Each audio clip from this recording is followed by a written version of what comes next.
퇴직은 누구에게나 인생의 중요한 전환점입니다. 하지만 은퇴 후의 삶은 단순히 고된 노동에서 해방되는 순간이 아닙니다. 많은 이들이 꿈꾸는 은퇴의 평온함은 철저한 준비 없이는 그저 환상에 불과합니다. 특히 경비원과 같은 직업에 종사했던 분들에게 은퇴는 안정적인 일상에서 벗어나 삶의 불확실성과 맞서야 하는 냉혹한 현실을 의미하기도 합니다. 퇴직 후에도 꾸준히 일하고 싶은 마음이 있어도 나이를 이유로 기회는 점점 줄어들고 경제적 부담과 사회적 고립은 쉽게 해결되지 않습니다. 이 글에서는 한 경비원의 은퇴 후 이야기를 통해 우리가 미처 생각하지 못했던 은퇴 준비의 중요성과 퇴직 이후 삶의 진정한 도전을 살펴보고자 합니다. 그들의 이야기는 어쩌면 우리의 미래일지도 모릅니다. 퇴직 후 시작된 악몽, 경비원이 말하지 못했던 진짜 이야기. 퇴직 후의 삶이 아름답고 평온할 거라고 생각하셨나요? 사실 많은 분들이 퇴직 후 현실에 충격을 받습니다. 특히 경비원처럼 적은 월급과 단순한 업무로 생계를 유지해온 분들에게 은퇴는 더 큰 불안과 두려움을 가져옵니다. 오늘은 한 경비원의 이야기를 통해 퇴직 후 삶의 진짜 어려움과 그 해결 방안을 살펴보려고 해요. 이 글을 읽으며 공감도 하고 나 자신의 은퇴 준비를 다시 한번 돌아보셨으면 좋겠습니다.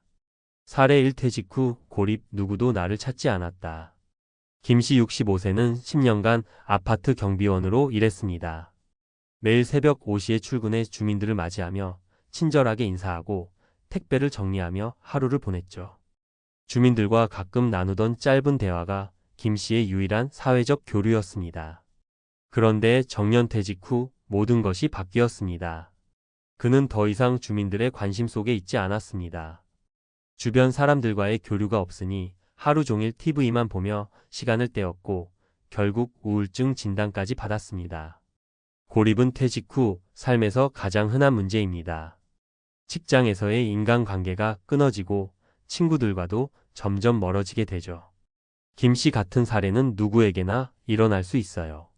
그래서 퇴직 후에도 사회적 활동을 이어갈 수 있는 취미나 모임을 미리 만들어 놓는 것이 중요합니다. 봉사활동, 지역 커뮤니티 참여, 혹은 동호회 가입 등 다양한 방법으로 사람들과 연결돼 있는 것이 은퇴 후 삶의 질을 높이는 열쇠입니다. 사례 이생계비 압박, 월급이 끊기니 숨이 막혔다. 박씨 62세는 퇴직 후 월 150만 원의 국민연금과 약간의 퇴직금을 기대하며 계획을 세웠습니다. 그런데 은퇴하고 보니 생활비가 생각보다 훨씬 많이 들더라고요. 월세, 공과금, 의료비, 식비에 더해 자녀 결혼 비용까지 부담하다 보니 퇴직금은 금방 바닥났습니다. 연금만으로는 도저히 생활이 불가능했죠. 생계비 문제는 은퇴자의 가장 큰 걱정거리 중 하나입니다.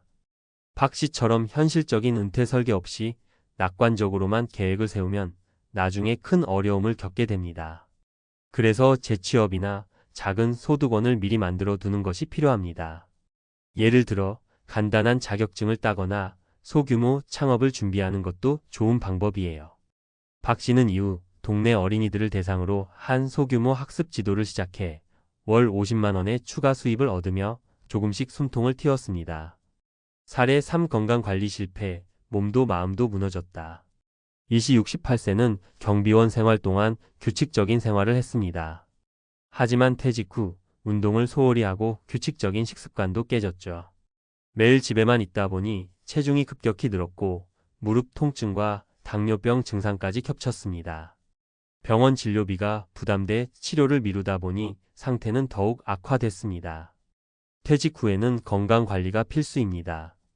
현역 시절에는 규칙적으로 움직이고 활동하던 습관이 자연스럽게 사라지기 때문에 퇴직 후에도 꾸준히 운동하고 건강한 식단을 유지해야 해요.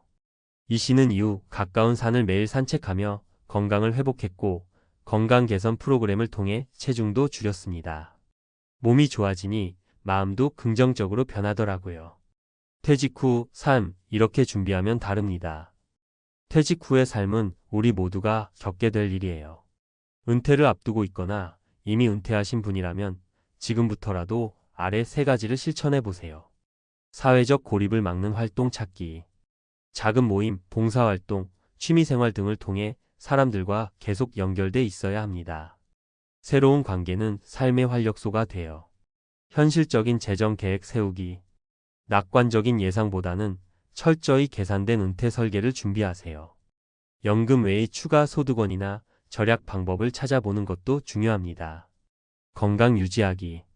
꾸준한 운동과 건강한 식습관은 퇴직 후 삶의 질을 결정짓는 핵심 요소입니다. 몸이 건강해야 마음도 건강합니다. 퇴직은 끝이 아니라 새로운 시작입니다. 김씨, 박씨, 이씨의 이야기가 누군가에게는 경고가, 누군가에게는 희망이 되기를 바랍니다. 우리의 은퇴는 고통이 아니라 배움과 성장의 기회가 될 수 있습니다. 지금부터 준비하면 퇴직 후의 삶은 분명 더 나아질 겁니다. 최근 은퇴 후의 삶에 대한 고민이나 불안을 호소하시는 분들이 부쩍 늘었어요. 특히 경비원처럼 주로 서서 근무하거나 규칙적인 패턴으로 움직이며 하루를 보내왔던 분들이 겪는 은퇴 후 문제는 더 크더라고요. 그래서 오늘은 퇴직 후 시작된 악몽, 경비원이 말하지 못했던 진짜 이야기라는 주제에 이어서 제가 전문가의 시각에서 좀 더 체계적으로 이야기해 보려 합니다. 혹시라도 현재 은퇴를 앞두고 있거나 혹은 이미 은퇴하셨지만 앞날이 막막하다고 느끼시는 분들은 이번 칼럼을 참고해 보시면 좋겠습니다. 1. 은퇴 준비 왜 이렇게 중요한가? 저는 종종 강의나 상담에서 이런 질문을 받습니다. 은퇴란 누구나 겪는 자연스러운 현상인데 굳이 그렇게까지 고민해야 하나요? 하지만 실제 상담을 해보면 사람들이 겪는 은퇴 후 어려움은 정말 다양합니다. 특히 경비원 직군에 계셨던 분들은 비교적 적은 급여로 생활을 꾸려왔기 때문에 퇴직 이후 경제적 어려움이 가중되는 경우가 많습니다. 직장에서의 인간관계가 거의 전부였던 분들일수록 사회적 고립에 빠지기도 쉽습니다. 실제로 경비원 업무를 하면서 나는 그저 출근에 문단속하고 사람들 오가는 거 확인해주고 보안 점검하면 되니까 괜찮아라고 생각하며 하루하루를 보내셨던 분들이 많아요. 그런데 막상 퇴직을 하고 나면 이 업무가 사라짐과 동시에 수입도 끊기고 사람과의 소통도 줄어들면서 큰 공허감에 시달리기 마련이죠.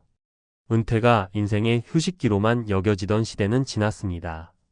이제는 퇴직이라는 인생의 전환점을 어떻게 준비하느냐에 따라 노후가 평온해질 수도 있고 반대로 고통스러울 수도 있어요. 2. 고립감과 우울증 왜 생길까? 앞선 글에서 김씨 65세의 사례를 보셨을 겁니다. 경비원 업무를 하면서 주민들과 짧게나마 주고받던 인사가 유일한 사회적 교류였는데 퇴직 후에는 그런 교류가 아예 끊겨버렸다고 했죠. 이런 상황에서 가장 큰 문제는 내가 할 일이 없다라는 무력감과 함께 찾아오는 우울감입니다. 잠깐만, 난 하루 종일 일만 하다가 이제 좀 쉬고 싶은데? 그러면 좋은 거 아닌가?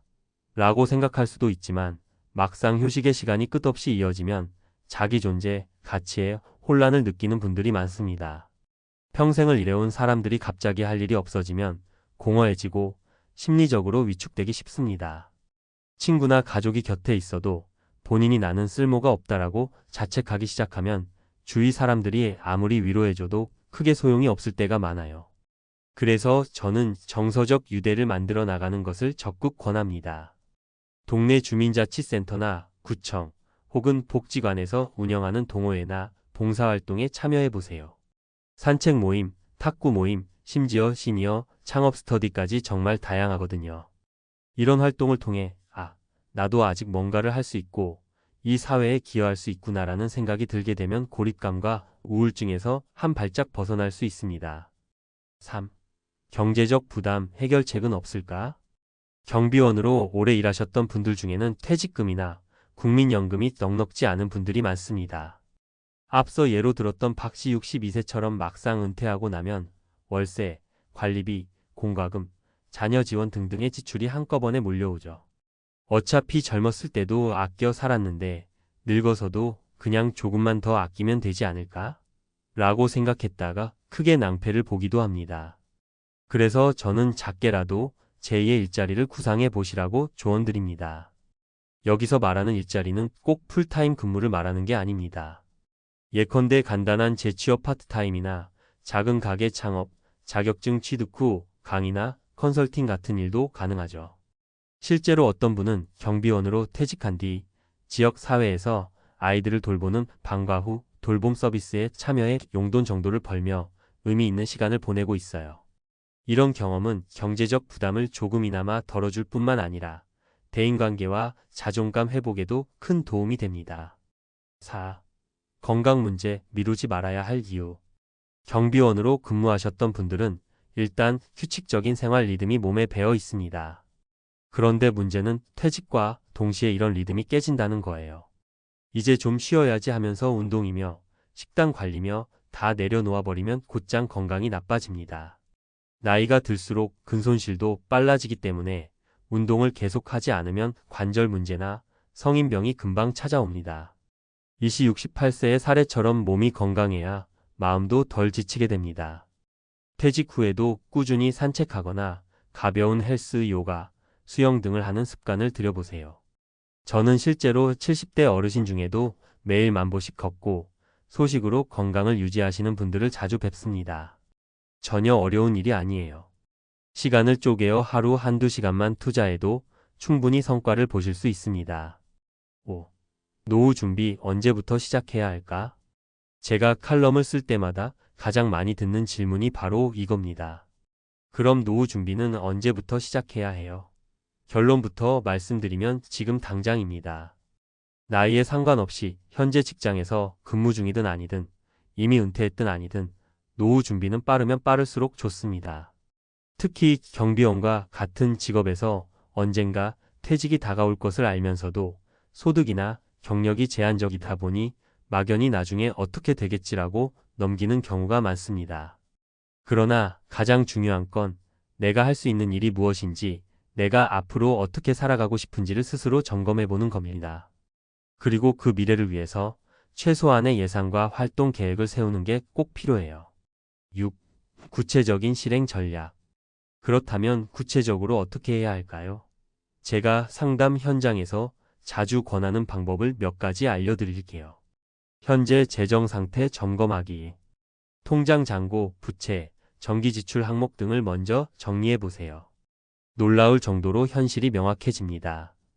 퇴직 전 재취업 혹은 추가 수입원 모색. 경비원처럼 교대 근무가 가능한 직종이라면 쉬는 날을 활용해 작게 시작할 수 있는 일을 시도해 보는 것도 괜찮아요. 퇴직 후 건강 루틴 만들기. 하루 30분 산책, 주 2회 수영, 가벼운 근력 운동 등 본인에게 맞는 운동을 찾아야 합니다. 소소한 사회적 활동 계획 세우기.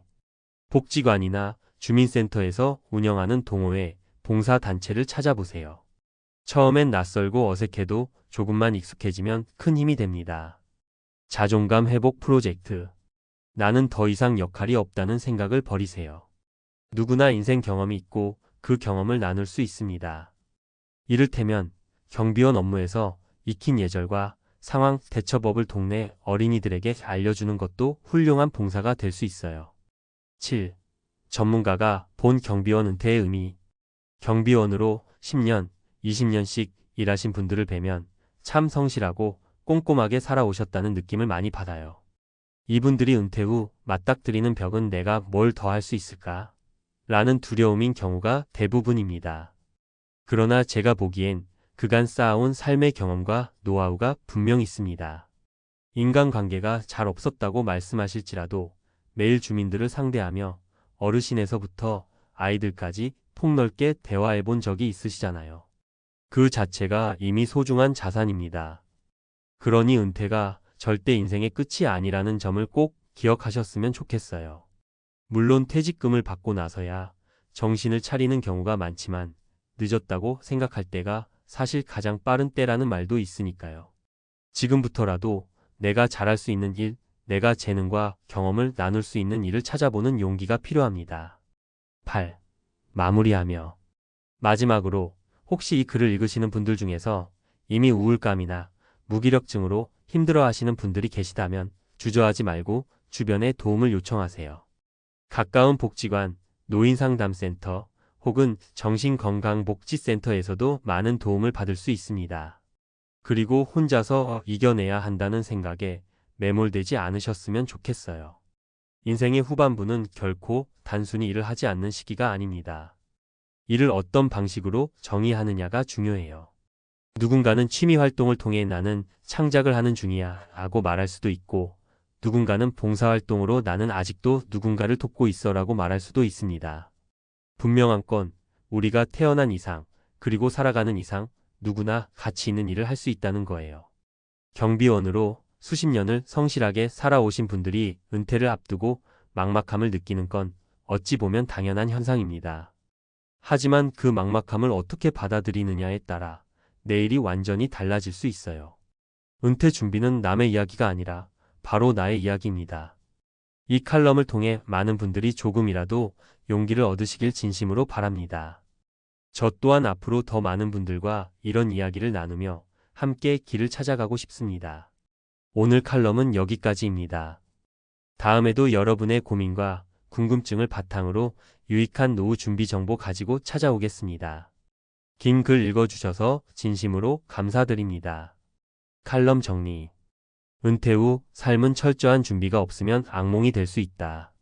사회적 고립과 우울감은 사회활동, 동호회 참여로 해소할 수 있다. 경제적 불안을 해소하기 위해 재취업, 파트타임, 소규모 창업 등 다양한 대안을 모색하자. 건강 루틴을 유지해야 퇴직 후 삶의 질이 올라간다. 나만의 재능과 경험을 살려 사회에 기여하면 자존감이 다시 높아진다. 노후 준비는 지금 당장 시작하는 것이 베스트다. 그럼 여러분 힘내시길 바랍니다.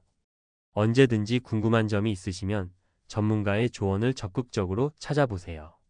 혼자 끙끙 앓기보다는 함께 방법을 모색하면 분명히 더 빠른 해결책을 찾을 수 있을 겁니다. 은퇴는 누구에게나 찾아오는 삶의 새로운 시작점입니다. 하지만 기대와 달리 많은 이들이 은퇴 후의 삶을 막막하게 느끼고 있습니다. 특히 가장 큰 고민 중 하나는 어디에서 살 것인가? 라는 질문입니다. 집값은 계속 오르고 고정된 연금이나 저축으로는 안정적인 주거지를 찾는 것조차 어려운 현실입니다. 평생을 열심히 일했는데 은퇴 후에는 집값에 쫓겨 고향을 떠나거나 익숙한 환경을 포기해야 하는 상황이 너무나도 흔합니다. 내가 살아온 삶의 터전은 은퇴 후에도 유지할 수 있을까? 이런 고민은 누구나 공감할 수 있는 현실입니다. 하지만 더 늦기 전에 선택해야 할 곳이 있습니다. 은퇴 후에도 여유와 행복을 누릴 수 있는 한국의 숨겨진 지역들 과연 어디일까요? 지금부터 함께 그 답을 찾아보겠습니다. 은퇴 후 살기 좋은 곳 어디가 좋을까?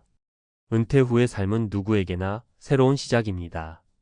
하지만 막상 닥치면 기대보다 현실의 벽이 훨씬 높게 느껴집니다. 경제적인 문제, 주거, 환경, 의료 접근성까지 고려해야 할 게 한두 가지가 아니죠. 특히 은퇴 후 어디에서 살아야 할까? 라는 질문은 많은 사람들이 공감할 수 있는 고민일 겁니다. 오늘은 한국에서 은퇴 후 살기 좋은 곳에 대해 이야기해 보려고 합니다. 단순히 지역을 추천하는 게 아니라 실제 사례를 통해 현실적인 해결책을 함께 찾아보죠. 1. 은퇴 후 집값 때문에 쫓겨난 김 씨의 이야기. 김 씨는 서울에서 평생 직장 생활을 했습니다. 은퇴 후에는 서울 아파트를 정리하고 작은 전원주택에서 여유로운 삶을 살겠다는 계획을 세웠죠. 하지만 현실은 달랐습니다. 집을 팔고도 예상보다 적은 돈이 남았고 지방으로 내려가 작은 집을 구하려 해도 집값과 생활비가 만만치 않았습니다. 결국 김 씨는 주거비를 줄이기 위해 퀴촌이 아닌 소도시로 눈을 돌렸습니다. 그가 선택한 곳은 전라남도 나주시였습니다. 나주는 집값이 비교적 저렴하면서도 병원, 마트 등 생활 인프라가 잘 갖춰져 있었어요. 특히 나주 혁신도시는 젊은 세대와 공존할 수 있는 분위기를 제공했죠. 김 씨는 도시의 편리함과 지방의 여유를 동시에 느낄 수 있는 곳이라며 큰 만족감을 드러냈습니다. 교훈 은퇴 후에는 집값만 보지 말고 생활비와 의료 접근성을 포함한 전체적인 주거 환경을 고려하세요. 나주처럼 균형 잡힌 소도시가 의외로 좋은 선택이 될 수 있습니다. 2. 부산으로 이주한 이 부부의 선택. 이 부부는 경기도 외곽에서 살았습니다. 은퇴 후에는 따뜻한 날씨와 바다를 보며 살고 싶다는 로망이 있었죠. 처음엔 제주도를 고려했지만 생활비와 접근성 문제로 고민이 컸습니다. 결국 부산 기장군으로 눈을 돌렸습니다. 부산은 제주도와 달리 본토에 위치해 있어 교통이 편리하고 의료시설이 잘 갖춰져 있습니다. 기장군은 부산의 다른 지역보다 집값이 상대적으로 저렴하면서도 자연환경이 아름다워 은퇴자들에게 인기가 많습니다. 이 부부는 기장군의 작은 아파트로 이사해 아침마다 바닷가를 산책하며 새로운 활력을 찾았습니다. 교훈 은퇴 후에는 단순히 로망에 의존하기보다는 현실적인 조건을 따져보세요. 기장군처럼 자연과 도시가 어우러진 지역이 삶의 질을 높이는 데 큰 도움이 됩니다. 3. 치유의 삶을 찾은 박 씨의 귀농 이야기. 박 씨는 서울에서 은퇴한 후 스트레스로 인해 건강이 악화된 상태였습니다. 그는 돈만 벌다 내 몸이 망가졌다고 말하며 새로운 삶을 살고자 결심했습니다. 귀농은 어렵고 힘들다는 주변의 만류에도 불구하고 강원도 정선으로 내려갔죠. 정선은 땅값이 저렴하면서도 청정 자연이 매력적인 곳이었어요. 그는 작지만 자급자족이 가능한 밭을 일구고 한 달 생활비를 50만 원 안팎으로 줄였습니다. 농사일은 쉽지 않았지만 박 씨는 몸은 힘들어도 마음은 편안하다며 만족감을 표현했습니다. 지금은 지역 공동체에 소속되어 새로운 친구들과 함께 여유로운 삶을 살고 있습니다. 교훈 귀농은 만만한 선택이 아니지만 심리적 치유와 단순한 생활을 원한다면 좋은 대안이 될 수 있습니다. 다만 체력과 의지를 충분히 고려해야 합니다. 은퇴 후 살기 좋은 지역을 고를 때 고려해야 할 것들. 주거비.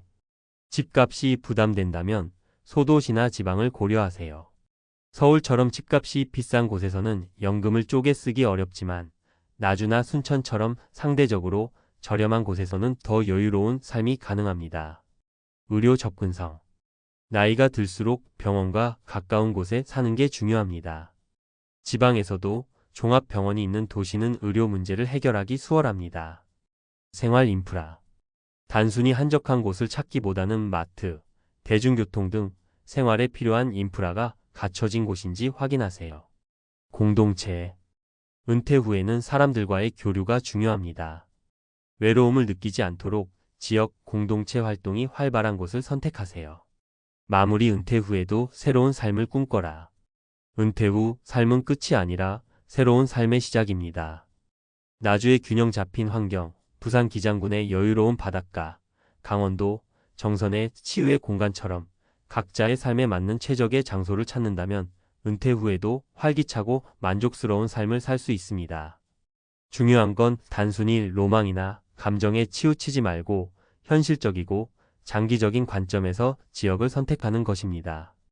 여러분은 어떤 은퇴 후의 삶을 꿈꾸고 있나요? 이제는 실행에 옮길 때입니다. 당신의 은퇴 후 삶, 오늘의 선택에 달려 있습니다. 전문가 칼럼. 은퇴 후 새로운 삶의 터전을 찾는 법. 은퇴 후 삶을 어떻게 살아야 할까요? 많은 분들이 은퇴를 앞두고 기대와 두려움을 동시에 느낍니다. 젊었을 땐 열심히 일하고 노년에 더 여유롭게 살겠다는 꿈이 있었지만 막상 현실은 그리 낭만적이지 않죠. 무엇보다 가장 큰 고민은 바로 어디에서 살 것인가? 입니다. 오늘은 은퇴 후 삶의 터전을 찾는 방법에 대해 전문가 관점에서 이야기를 나눠보겠습니다. 사례와 함께 구체적인 전략도 다뤄볼 테니 끝까지 읽어보세요. 왜 살 곳이 은퇴 후 삶에 중요한가? 주거지는 단순히 사는 공간이 아닙니다. 은퇴 후의 삶에서 주거지는 경제적인 안정, 건강관리, 심리적 안정까지 연결되는 핵심 요소입니다. 좋은 지역을 선택하면 은퇴 후 삶의 질이 올라가지만 잘못된 선택은 경제적 부담과 외로움으로 이어질 수 있습니다. 경제적 안정. 은퇴 후에는 고정 수입이 줄어드는 만큼 주거비 부담이 큰 영향을 미칩니다. 서울처럼 집값이 높은 곳에서는 연금만으로 생활하기 어렵지만 지방, 소도시나 특정 지역에서는 훨씬 경제적으로 여유로워질 수 있습니다. 건강관리. 노년기에는 의료시설과의 접근성이 중요합니다. 가까운 병원, 응급시설이 없는 지역에 거주한다면 불편함은 물론 위험한 상황에 직면할 수도 있습니다. 심리적 안정. 혼자 고립된 지역보다는 공동체 활동이 활발한 곳에서 생활하면 정서적으로 안정된 삶을 유지할 수 있습니다. 외로움은 노년기의 건강과 직결되기 때문입니다. 성공적인 은퇴 후 주거지 선택을 위한 3가지 전략. 1. 생활비와 주거비를 냉철하게 계산하라. 은퇴 후 가장 먼저 해야 할 일은 생활비와 주거비를 현실적으로 계산하는 겁니다.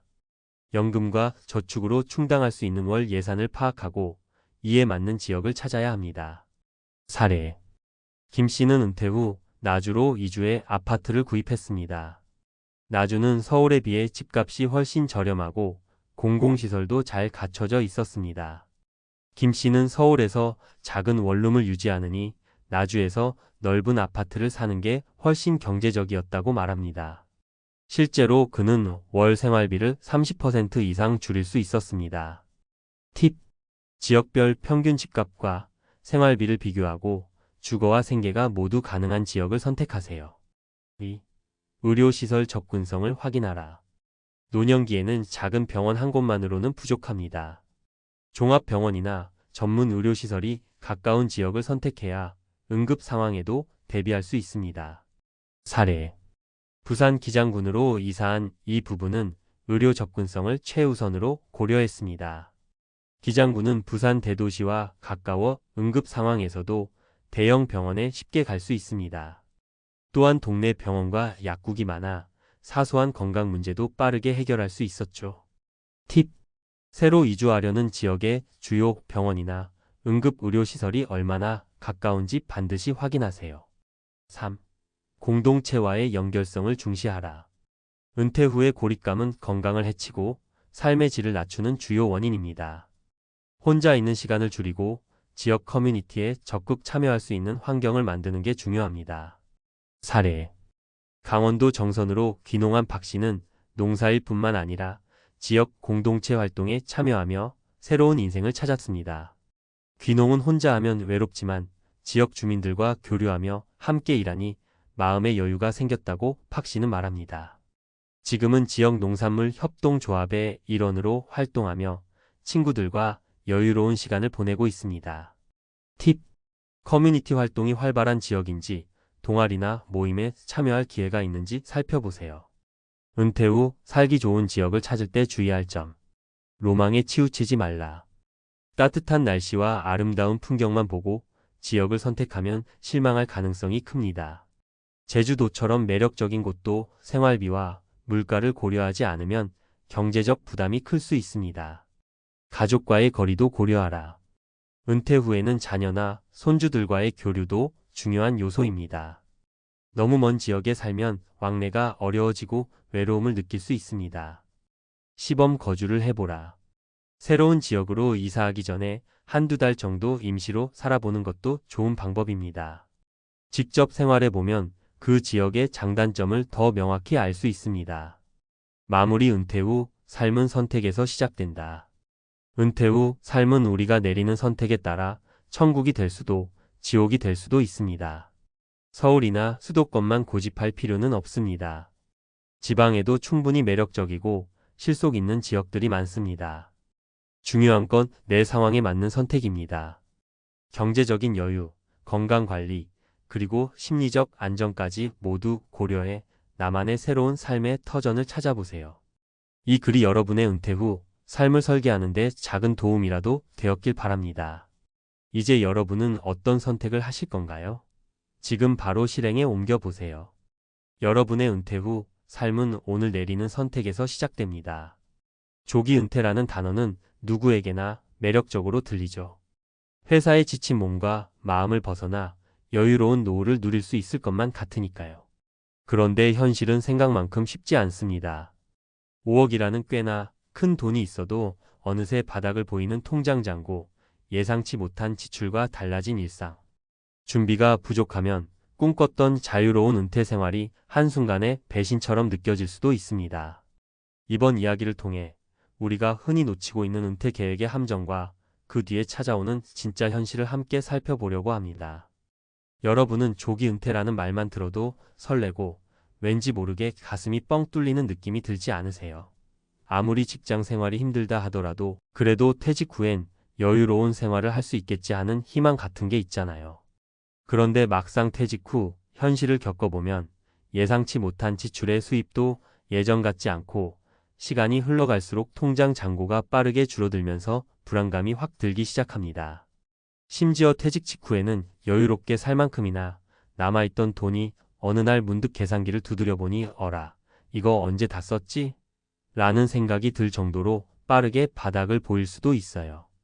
오늘은 그 중에서도 5억이라는 돈을 손에 쥐고 조기 은퇴를 했지만 결국은 통장 잔고, 영원 상태가 되어버린 세 가지 사례를 함께 나눠보려고 합니다. 어찌 보면 조기 은퇴라는 말은 회사 생활에 지친 사람들에게 매우 로맨틱하게 들릴 수 있지만 당장 그 화려함 뒤에는 어떤 함정이 숨어 있는지, 또 왜 배신감을 느끼게 되는지 살펴보면 좋을 것 같아요. 1. 30대 후반 퇴직 후 육아만 하다 통장에 남은 건 0원? 첫 번째 사례는 30대 후반의 A씨 이야기예요. A씨는 자영업을 하다가 어느 정도 목돈을 모은 뒤 이제 더는 힘들게 가게 운영하지 않고 아이도 키우면서 한적하게 살고 싶다라는 마음으로 가게를 정리했어요. 당시 손에 쥔 금액이 약 5억 원이었죠. 가족과 함께 지내며 밥도 해 먹고 취미생활도 즐기고 육아에 더 집중할 수 있으니 이보다 좋을 순 없다고 생각했다고 해요. 그런데 막상 문을 닫고 보니 안정적으로 들어오던 매출이 뚝 끊기면서 지출이 생각보다 빠르게 증가했죠. 자영업자 시절에는 일하면서도 세금 혜택이나 여러 가지 공제가 있었고 종종 바빠서 놀러 갈 시간이 없었는데 막상 시간적 여유가 생기니까 이런저런 소비가 늘어났습니다. 애 데리고 여행도 좀 다니고 외식도 자주 하고 애 교육비도 퀄리티 높이려면 이것저것 해줘야지 하다 보니 한 달에 드는 비용이 회사원 때와는 또 다른 방식으로 커지더라는 겁니다. 결정적으로 A씨 부부는 이 돈이면 충분히 몇 년은 버티겠지라는 막연한 낙관에 빠져 있었어요. 주식 투자나 임대업 같은 추가 수익을 만들어 볼 생각은 막연히 있었지만 구체적으로 실행하진 않았죠.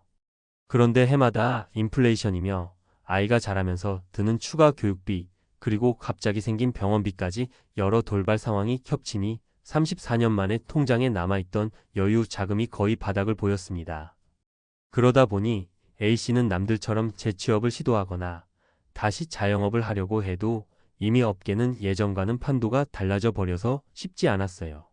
한창 모아둔 돈으로 자유롭게 살다가 더 이상 돈이 안 남았을 때는 이미 너무 늦었다라는 게 A씨의 씁쓸한 고백이었습니다. 2. 돈 걱정 없이 은퇴한다더니 세금 폭탄 맞고 무너진 40대 B씨. 두 번째 사례는 40대 중반의 사무직 근로자 B씨입니다. 회사에서 명예퇴직 제의를 받았을 때 꽤 괜찮은 퇴직금과 별도로 스톡옵션이나 주식 등으로 5억 원 가까운 돈을 마련할 수 있었어요. 당시 B씨는 다른 사람들은 퇴직금만으로도 힘든데 난 운이 좋아서 주식도 있고 주택도 있으니 좀 여유로운 거 아니야? 라고 생각했습니다. 퇴사 초기에는 스트레스에서 해방됐다 며 가족과 여행을 다니고 평소 해보고 싶었던 캠핑, 골프, 각종 취미생활에 아낌없이 투자했어요. 그런데 문제는 퇴직 후 나중에 찾아오는 각종 세금과 건강보험료, 그리고 재산세가 B씨 예상보다 훨씬 컸다는 점이었습니다.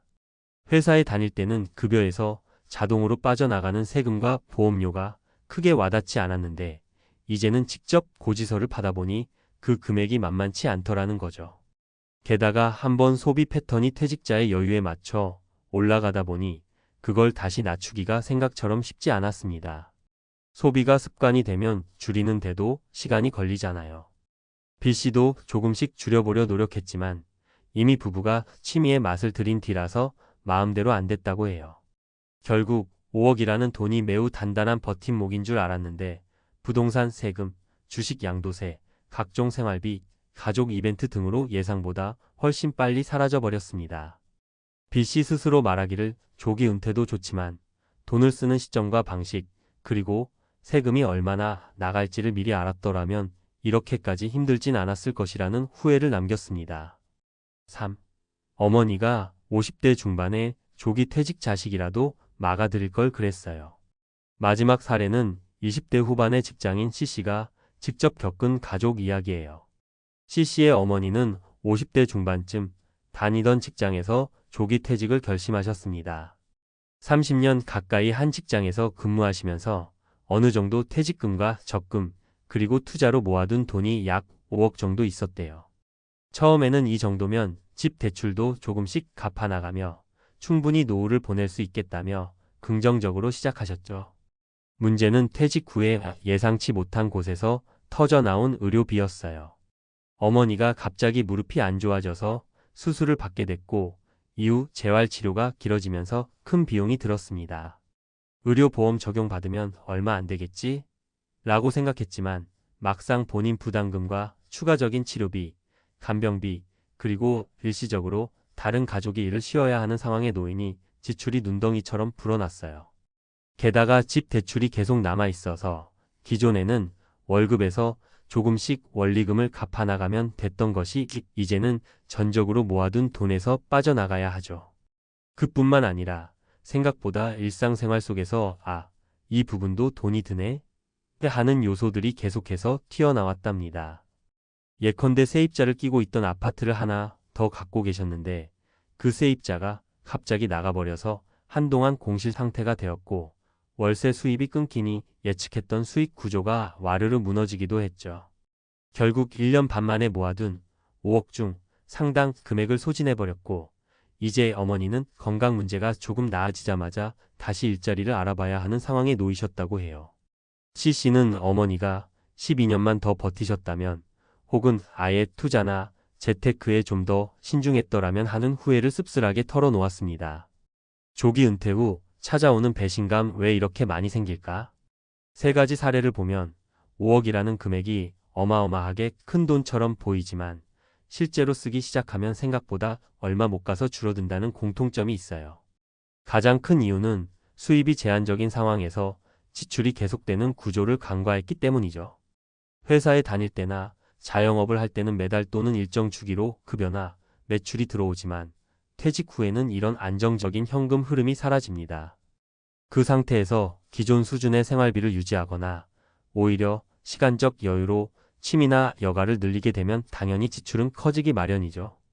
또 변수로 작용하는 세금, 의료비, 갑작스러운 가족 문제 등이 한 번에 몰려오면 한순간에 퇴직금이나 모아둔 자금을 크게 까먹게 됩니다. 게다가 한 번 올라간 소비 레벨을 쉽게 낮추지 못하는 것도 문제예요. 한참 직장 생활로 쌓인 스트레스를 풀고 싶은 마음이 들 수밖에 없고 그간 못 누렸던 취미 생활을 마음껏 하다 보면 그래, 나는 이제 내 삶을 즐길 자격이 있어 하고 생각하게 되죠. 그런데 그러다 보면 1년, 2년, 3년 사이에 예상 외로 돈이 확 줄어드는 겁니다. 마지막으로 은퇴 후 재취업이나 추가 수입 창출의 어려움도 배신감을 느끼게 하는 큰 요인입니다. 은퇴 전에는 좀 쉬다 보면 다른 일도 찾을 수 있겠지라고 쉽게 생각했지만 막상 현실은 직장에 오랜 기간 몸담지 않은 사람을 반기는 곳이 많지 않고 시대 흐름도 빨리 바뀌어 재진입이 쉽지 않을 수 있어요. 자영업도 경쟁이 점점 치열해지니 예전처럼 쉽게 시작하기 어렵죠. 그렇게 서서히 몰리는 상황을 겪다 보면 난 5억이면 충분할 줄 알았는데 이거 내 착각이었나? 하는 극심한 좌절감이 찾아오게 됩니다. 그렇다면 어떻게 해야 할까? 안정적인 현금 흐름 확보. 조기 은퇴를 꿈꾼다면 가장 먼저 현금 흐름을 만들 방법부터 고민해야 해요. 퇴직 후 임대 수익이든 소규모 투자든 크든 작든 정기적으로 들어오는 돈이 있어요. 지출과 균형을 맞출 수 있습니다. 준비 없이 이 돈이면 몇 년은 버티겠지라는 막연함으로 퇴직하는 건 굉장히 위험해요. 지출 패턴 점검 앤드 생활비 계획. 은퇴 직전에 정확한 지출 패턴을 점검하고 생활비 계획을 짜두는 게 좋습니다. 평소보다 여유가 생긴 만큼 아예 이 정도 선에서 한 달을 보내겠다라는 구체적 목표가 없으면 생각보다 돈이 술술 새어나가요. 특히 세금, 건강보험료, 자녀 교육비, 부모님 간병비 등을 포함해 중장기적인 지출을 꼭 계산해야 합니다. 예비비와 유동자금 마련. 갑작스러운 사고나 질병, 가족 문제가 생기면 순식간에 큰 돈이 필요해질 수 있습니다. 그럴 때 별도의 예비비가 없으면 그동안 모은 돈을 대거 깎아야 하고 재정 상태가 급격히 나빠질 수밖에 없어요. 일정 부분은 절대 건드리지 않는 예비비로 묶어두고 유동자금은 별도로 운영하는 습관이 필요합니다. 조기 은퇴 전 다음 단계 고민. 무턱대고 퇴사 후 쉬는 것만을 꿈꾸기보다는 다음에 뭘 할지 구체적으로 고민해 보는 게 좋아요. 파트 마이너스 타임 일자리, 자영업, 컨설팅, 혹은 새로운 자격증 취득 등 다양한 선택지가 있을 수 있죠. 나이가 들수록 경력 전환이 쉽지 않다는 점을 염두에 두고 미리 네트워킹이나 공부 등을 해두면 훨씬 수월합니다. 절약과 욕심 줄이기의 미학. 한번 올라간 소비 수준은 쉽게 낮추기 힘들지만 조기 은퇴를 진짜로 원한다면 결국 스스로 욕심을 줄이는 방식을 배워야 해요. 더 이상 매달 급여가 들어오지 않는 상황에서 예전처럼 쓰는 건 곧 통장 잔고 영원의 지름길이 될 수밖에 없으니까요. 맺은 말. 조기 은퇴를 꿈꾸는 건 전혀 잘못된 게 아니에요. 인생은 짧고 내 시간이 소중하니까요. 다만 현실적으로 충분한 계획과 준비 없이 뛰어들었다가는 여러분이 꿈꿨던 자유가 한순간에 배신감으로 바뀔 수 있다는 걸 꼭 기억해야 합니다. 누구나 통장에 5억이 생기면 모든 게 해결될 것 같다고 생각하지만 막상 그 돈을 쓰는 속도는 생각보다 훨씬 빠르고 거기에 예상치 못한 변수가 터지면 회복이 어려울 수 있어요. 이 글에서 소개한 3가지 사례는 결코 조기 은퇴를 하지 말라는 교훈만을 말하는 건 아닙니다.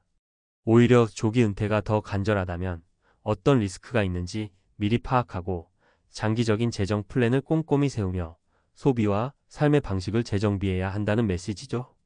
여러분이 과연 언제 퇴직할 것인지보다 더 중요한 건 퇴직 후 무엇을 할 것이며 어떻게 살아갈 것인지에 대한 구체적인 그림을 그리는 일입니다. 설레는 마음으로 조기 은퇴를 꿈꾸는 분들에게 오늘의 이야기가 작은 길잡이가 되길 바랍니다. 현실적인 재정 관리와 삶의 목표를 명확히 잡아둔다면 조기 은퇴 후에도 진짜 여유로운 생활을 누릴 수 있는 방법은 충분히 있어요. 부디 누구도 통장 잔고 영원의 배신감을 겪지 않도록 지금부터 차근차근 준비해 보시길 권합니다. 평생 안정적인 직업으로 여겨졌던 공무원. 대부분의 사람들은 공무원의 삶을 정년보장, 안정된 연금, 걱정 없는 노후로 생각합니다. 하지만 은퇴 후의 현실은 이와 다릅니다. 긴 세월 동안 정해진 틀 안에서 살아온 공무원들이 정년 후 갑자기 맞닥뜨리는 변화는 상상 이상으로 가혹합니다. 더 이상 매일 출근하지 않아도 된다는 자유는 잠깐의 기쁨에 불과할 수 있습니다. 예상치 못한 소득 감소, 정체된 인간관계, 그리고 뚜렷한 목표 없이 맞이하는 삶은 공무원들마저도 흔들리게 합니다. 이러한 은퇴 후의 혼란은 단순히 개인의 문제가 아니라 우리 사회가 함께 고민해야 할 큰 주제입니다. 나는 괜찮겠지라는 안일함에서 벗어나 오늘날 공무원들이 겪는 은퇴 비극의 스토리를 통해 과연 우리는 어떤 준비를 해야 할지 함께 살펴보겠습니다. 공무원도 피하지 못한 은퇴 비극. 공무원의 은퇴 스토리가 경고하는 것. 은퇴는 누구에게나 인생의 큰 전환점입니다. 하지만 특히 공무원들에게는 그 변화가 훨씬 더 충격적으로 다가옵니다. 많은 사람들이 공무원의 은퇴를 부러워하지만 그 이면에는 우리가 잘 알지 못했던 비극적인 이야기가 숨어 있습니다. 오늘은 은퇴 후 공무원들이 겪는 현실과 이를 통해 우리가 배울 수 있는 중요한 교훈에 대해 이야기해 보려고 합니다. 사례 1. 연금만 믿었는데 이렇게 빠듯할 줄은 몰랐어요. 김철수 씨 65세는 30년 넘게 지방 공무원으로 근무했습니다.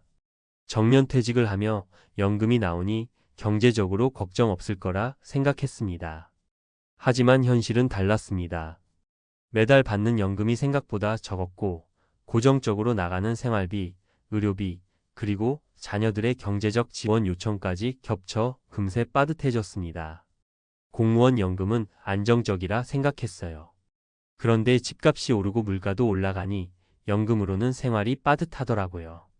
여기에 예상치 못한 지출도 생기니 매달 마이너스가 나기 시작했어요. 연금만으로 노후를 준비하려는 계획은 김 씨에게 큰 교훈을 남겼습니다. 더 일찍 다양한 준비를 했어야 했어요. 연금만 믿고 있으면 결국 은퇴 후에도 돈 걱정에서 자유로울 수 없더라고요. 사례 2. 하루가 너무 길어요. 뭐부터 해야 할지 모르겠어요. 이정미 씨 62세는 공무원 정년퇴직 후 삶의 방향을 잃었습니다. 30년간 매일 규칙적으로 출근하며 바쁜 생활을 했던 그녀에게 은퇴 후의 여유는 마냥 달갑지만은 않았습니다. 아침에 일어나도 갈 곳이 없고 해야 할 일이 없는 날이 계속되니까 내가 무슨 의미로 살아가야 하는지 모르겠더라고요. 이 씨는 은퇴 후 취미를 시작하려고 했지만 준비되지 않은 상태에서 새로운 활동을 찾는 건 쉬운 일이 아니었습니다. 결국 그녀는 점점 우울감에 빠졌고 자신감을 잃어갔습니다. 공무원 생활은 규칙적이고 안정적이라 좋았어요. 그런데 그 틀에서 벗어나니 오히려 혼란스러웠어요. 은퇴 전에 내 삶의 방향을 더 고민했어야 했던 것 같아요. 이 사례는 은퇴 후 삶의 목표와 의미를 미리 고민하고 준비해야 한다는 중요한 교훈을 줍니다. 사례 3 사람들이 떠나가니 외로움이 몰려왔어요. 박민호 씨 67세는 은퇴 후 인간관계의 변화로 큰 충격을 받았습니다. 공무원으로 일할 때는 동료들과의 관계가 그의 삶의 큰 부분을 차지했습니다. 하지만 정년 후에는 연락이 줄어들고 새로운 인간관계를 맺기도 쉽지 않았습니다. 직장에 있을 땐 동료들이 내 인생의 중심이라고 생각했어요. 그런데 막상 은퇴하고 나니 그 관계들이 너무 쉽게 멀어지더라고요. 새로운 사람들을 만나야 한다는 걸 알지만 어디서부터 시작해야 할지 모르겠어요. 그는 외로움을 견디기 위해 지역 커뮤니티 활동에 참여했지만 직장에서의 관계와는 전혀 달랐습니다. 직장에서 형성된 관계는 내가 누구인지 보여줄 필요 없이 자연스럽게 이어졌지만 새롭게 사람들을 만나려면 처음부터 나를 다시 소개해야 하잖아요. 이 과정이 참 어렵더라고요. 이 사례는 인간관계의 유지를 위해 은퇴 전에 다양한 네트워크를 형성하고 퇴직 후에도 관계를 지속하려는 노력이 필요하다는 것을 강조합니다. 은퇴 준비 어떻게 해야 할까? 이제 공무원들도 은퇴 후의 비극에서 자유로울 수 없다는 사실을 알게 되었습니다. 그렇다면 이런 문제를 예방하고 보다 나은 은퇴 생활을 위해 무엇을 해야 할까요? 3가지 중요한 준비를 제안합니다. 재정적 준비는 다각도로. 공무원 연금만으로는 모든 생활비를 충당하기 어렵습니다. 은퇴 후에도 현금 흐름을 유지할 수 있는 소득원을 마련하거나 은퇴 전부터 자산을 분산 투자해 안정적인 수익을 창출해야 합니다. 예를 들어 공무원 퇴직금으로 소규모 임대 사업을 시작하거나 적은 자본으로 창업 가능한 일을 계획하는 것도 방법입니다. 삶의 의미를 찾는 취미와 목표 설정. 은퇴 후의 시간을 어떻게 활용할지 미리 고민해야 합니다. 취미 활동, 봉사 또는 새로운 학습 기회를 통해 자신만의 의미를 찾는 것이 중요합니다. 퇴직 전에 다양한 경험을 통해 자신이 좋아하는 것이 무엇인지 탐구해두면 은퇴 후 혼란을 줄일 수 있습니다. 인간관계는 넓고 깊게. 직장 동료와의 관계 외에도 지역 커뮤니티나 다양한 네트워크를 형성해야 합니다. 정년 후에도 인간관계를 유지하려면 능동적으로 새로운 모임에 참여하거나 가족과의 시간을 늘려 정서적 지지를 받는 것이 중요합니다. 마무리. 은퇴는 끝이 아니라 새로운 시작입니다. 하지만 이 새로운 시작이 충격과 비극이 되지 않으려면 미리 준비하고 대비해야 합니다. 오늘 소개한 공무원들의 은퇴 스토리는 단순한 경고가 아니라 우리 모두가 곱씹어야 할 중요한 교훈입니다. 지금 당신은 은퇴 후의 삶을 준비하고 있나요? 지금 당장 작은 것부터 시작해 보세요. 오늘의 작은 준비가 내일의 큰 차이를 만들 수 있습니다. 은퇴 후의 진짜 준비, 전문가가 말하는 3가지 핵심 포인트. 은퇴는 단순히 직장을 떠나는 일이 아닙니다. 오히려 삶의 새로운 장을 여는 중요한 전환점이죠. 특히 공무원들은 안정적인 직업이라는 이미지 덕분에 은퇴 후의 삶에 대해 큰 걱정이 없을 거라는 인식이 많습니다. 하지만 앞서 본 사례들처럼 공무원들도 은퇴 후 예상치 못한 현실에 부딪히곤 합니다. 그래서 은퇴 준비는 모든 사람에게 그리고 공무원들에게도 필수적인 과제가 됩니다. 오늘은 공무원들의 은퇴 스토리를 통해 배우는 교훈과 함께 전문가로서 구체적인 대안을 제시해 보려고 합니다. 은퇴 후 삶을 풍요롭고 안정적으로 만드는 3가지 핵심 포인트에 대해 이야기해 보겠습니다. 1. 연금만 믿지 말고 복합적인 재정 전략을 세워라. 공무원들은 평생 연금을 받을 수 있다는 점에서 비교적 안정적이라고 여겨집니다. 하지만 물가 상승, 예상치 못한 의료비, 자녀 교육비, 혹은 가족의 갑작스러운 경제적 요구 등은 연금만으로는 감당하기 어려운 경우가 많습니다. 재정 준비의 핵심은 먼저 연금을 바탕으로 한 예산 계획이 필요합니다. 매달 들어오는 연금을 기본으로 예상되는 지출을 나누어 적절히 배분하세요. 여기서 끝이 아닙니다. 여유 자금을 활용해 소액이라도 추가 소득을 창출할 수 있는 방법을 찾아야 합니다. 소규모 임대사업, 예를 들어 퇴직금으로 작은 부동산을 구매해 임대 수익을 올리는 방법이 있습니다. 파트타임 또는 자문 역할, 자신의 경력을 살려 은퇴 후에도 시간제 근무나 자문 역할로 수익을 얻는 것도 좋은 선택입니다. 한 가지 더 강조하고 싶은 점은 위험을 분산하는 투자입니다. 은퇴 전까지 주식, 채권, 펀드 등을 통해 꾸준히 자산을 분산해 둔다면 연금 외에 안정적인 수익을 기대할 수 있습니다. 2. 삶의 의미를 찾아라. 취미, 목표, 그리고 성장의 기회. 은퇴 후 공허함을 느끼는 가장 큰 이유는 무엇을 해야 할지 모르는 데 있습니다. 정년 전까지는 직장에서의 성과가 삶의 중요한 목표였지만 은퇴 후에는 그 목표가 사라지면서 방향을 잃게 됩니다. 은퇴 후 새로운 목표 설정하기. 삶의 의미를 찾아가는 가장 좋은 방법은 새로운 취미나 도전을 시작하는 것입니다. 여기에는 거창한 계획이 필요하지 않습니다. 중요한 것은 자신이 즐겁게 몰입할 수 있는 활동을 찾는 것입니다. 배움의 즐거움, 새로운 언어나 기술을 배우는 것은 삶의 활력을 가져다 줍니다. 사회적 봉사활동, 지역, 커뮤니티나 봉사활동을 통해 보람을 느끼고 다른 사람들과 교류할 수 있습니다. 창의적인 취미, 그림 그리기, 글쓰기, 음악 등은 자기 표현과 성취감을 줄 수 있는 훌륭한 취미입니다. 삶의 목표를 설정할 때 가장 중요한 것은 내가 좋아하는 것과 내가 잘할 수 있는 것을 중심으로 해야 한다는 점입니다. 은퇴 후에는 자신만의 시간을 가질 기회가 많아지므로 이를 적극적으로 활용해야 합니다. 3. 인간관계는 넓고 깊게. 은퇴 후에도 지속 가능한 네트워크 만들기. 공무원 시절의 인간관계는 직장이라는 공통된 환경에서 자연스럽게 형성됩니다. 하지만 은퇴 후에는 그 관계들이 서서히 사라지기 시작하죠. 그래서 은퇴 전부터 인간관계를 확장하고 지속 가능한 네트워크를 만들어야 합니다. 관계 유지와 확장의 중요성. 은퇴 후에도 활발한 인간관계를 유지하려면 능동적인 자세가 필요합니다. 퇴직 전부터 네트워크 확대, 지역 모임, 동호회, 전문 단체에 가입해 다양한 사람들과 관계를 맺어보세요. 가족과의 관계 강화. 가족은 은퇴 후 가장 큰 정서적 지지가 됩니다.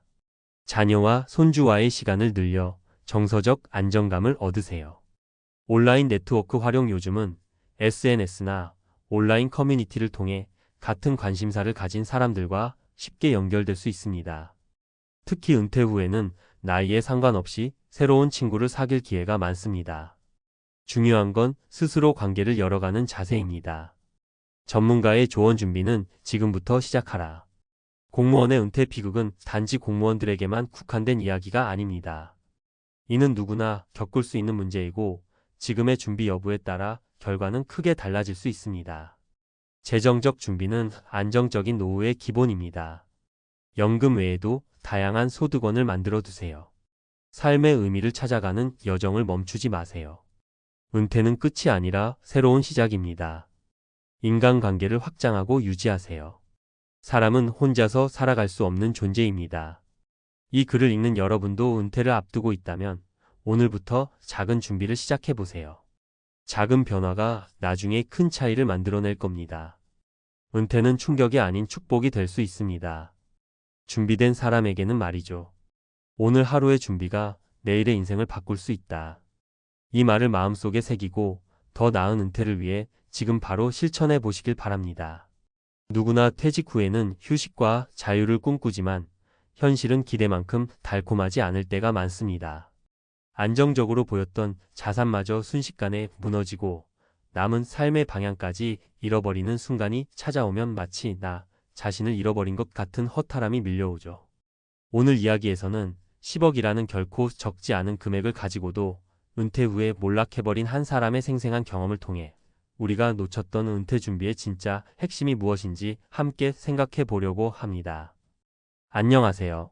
오늘은 퇴직 후 몰락의 길, 10억마저 지키지 못한 무너진 스토리라는 제목에 걸맞게 퇴직 후에 일어날 수 있는 여러 문제들과 그 원인을 살펴보려고 해요. 많은 분들이 은퇴하면 편하게 지낼 수 있겠지라고 생각하지만 막상 겪어보면 현실은 기대와 전혀 다를 수 있거든요. 특히 어느 정도 자산이 있다고 해서 무조건 안심할 수도 없고 막연하게 10억이면 충분하다고 생각하는 분들도 계시지만 실제로는 그 돈이 생각보다 금방 소진되는 경우가 많아요. 그래서 오늘은 그 이유와 함께 실제로 일어날 수 있는 상황들을 세 가지 사례로 나눠 말씀드릴게요. 1. 은퇴 후 무너지는 가장 큰 함정은 생활 패턴의 변화입니다. 먼저 대부분의 사람들이 퇴직 전에는 매달 월급이 들어오잖아요. 이때는 다음 달 월급을 믿고 경제 생활을 꾸려가곤 하죠. 은퇴 후에 가장 크게 바뀌는 건 정기 수입이 사라진다는 사실인데요. 그래도 10억이나 있으면 충분하지 않을까? 라고 생각하기 쉽지만 막상 실제 생활로 들어가면 자산을 제대로 운용하지 못한다면 금세 어려움을 겪게 됩니다. 예를 들어 사례 1을 들어볼까요? 사례 1. 50대 초반에 퇴직하며 10억 정도의 퇴직금과 투자 수익금을 손에 쥔 어씨는 처음 몇 달간은 이제 좀 편하게 살아도 되겠지라는 마음으로 느슨한 소비 생활을 시작합니다. 매달 정기적으로 나가는 관리비, 각종 보험료, 부모님 용돈, 그리고 한 번씩 떠나는 여행까지. 아직 목돈이 있으니 괜찮을 거야 라고 생각하다 보니 어느새 마음 놓고 지출하는 버릇이 생긴 거죠. 문제는 연금이나 별도의 지속적 소득 없이 그 10억만 의지했다는 거예요. 몇 년이 지나고 보니 자산은 절반 이하로 줄어있고 또 그 시기에 건강 문제까지 생겨 치료비가 더 들어갑니다. 결국 집 일부를 처분해야 했고 더 이상 은퇴 라이프라는 말이 무색해진 상황이 되어버렸죠. 대부분 사람들이 간과하는 게 매달 내 통장에 들어오는 돈과 내 자산에서 꺼내 쓰는 돈의 심리적 차이거든요. 은퇴 전에는 돈이 들어오니 소비 후에도 다시 회복될 거야 라고 생각하지만 은퇴 후에는 내가 가진 목돈이 줄어드는 것을 매일같이 체감합니다. 그러다 보면 당황하거나 애초에 지출 자체를 방만하게 관리하기도 쉽죠. 2. 나는 아직 젊으니까라는 착각, 준비하지 못한 새로운 수익원의 부재. 두 번째로 많이 놓치는 부분은 은퇴 후를 완전한 자유로만 바라보고 새로운 수익원을 고민하지 않는다는 점이에요. 사실 사람에 따라서는 퇴직과 동시에 아예 일거리를 그만두고 싶어 하기도 하죠. 어느 정도 쉬고 싶은 마음은 너무나 당연합니다. 그런데 아예 아무런 활동 없이 10억만으로 평생을 살 수 있을까요? 살면서 자녀들이 커가고 주택이나 차를 교체해야 할 수도 있고 건강이 안 좋아져 병원비가 들어갈 수도 있어요. 우리는 점점 돈이 써야 할 곳이 늘어나는 현실에 직면합니다. 이럴 때 아예 일하지 않는 것이 과연 최선일까요? 사례 2. 55세 퇴직 후 나는 아직 건강하고 하고 싶은 것도 많아 라며 자영업에 도전한 B씨가 있어요. 은퇴 직전까지 꽤 괜찮은 회사에서 임원급으로 일했던 분이라 10억 중 일부인 3억 정도를 들여 작은 음식점을 냈는데 문제는 이분이 음식점 운영 경험이 전무했다는 거예요. 내가 회사 다닐 때 실무도 많이 해봤고 직원 관리도 잘하니 분명 자영업도 잘할 거야 라고 자신했지만 현실은 달랐죠. 직장과 자영업은 완전히 다른 영역이거든요. 매출이 생각만큼 오르지 않았고 인건비와 원가 비용, 마케팅 비용이 계속 들어가니 결국 1년도 채 못 가서 사업을 접게 되었어요. 인생 후반에 도전한 사업이 실패하니 그 뒤로는 다시 무언가를 새로 시작할 엄두가 안 나는 거예요. 결국 기존 자산에서 부채만 늘어났고 은퇴 자금은 이미 바닥에 가까워졌죠. 이처럼 은퇴 후에도 일정 부분 나에게 맞는 적절한 수익 활동을 고려하는 게 중요합니다. 무조건 큰 돈을 들여 사업을 하라는 뜻이 아니라 내가 잘할 수 있고 꾸준한 수익을 낼 수 있는 방법을 찾아야 한다는 거죠. 은퇴라는 것이 끝이 아니고 새로운 삶의 형태가 시작되는 지점이라고 볼 수 있거든요. 3. 가족 인간관계 변화에서 오는 심리적 부담감과 지출 증가. 마지막으로 말씀드릴 부분은 은퇴하면 가족 및 인간관계의 변화가 크게 찾아온다는 거예요.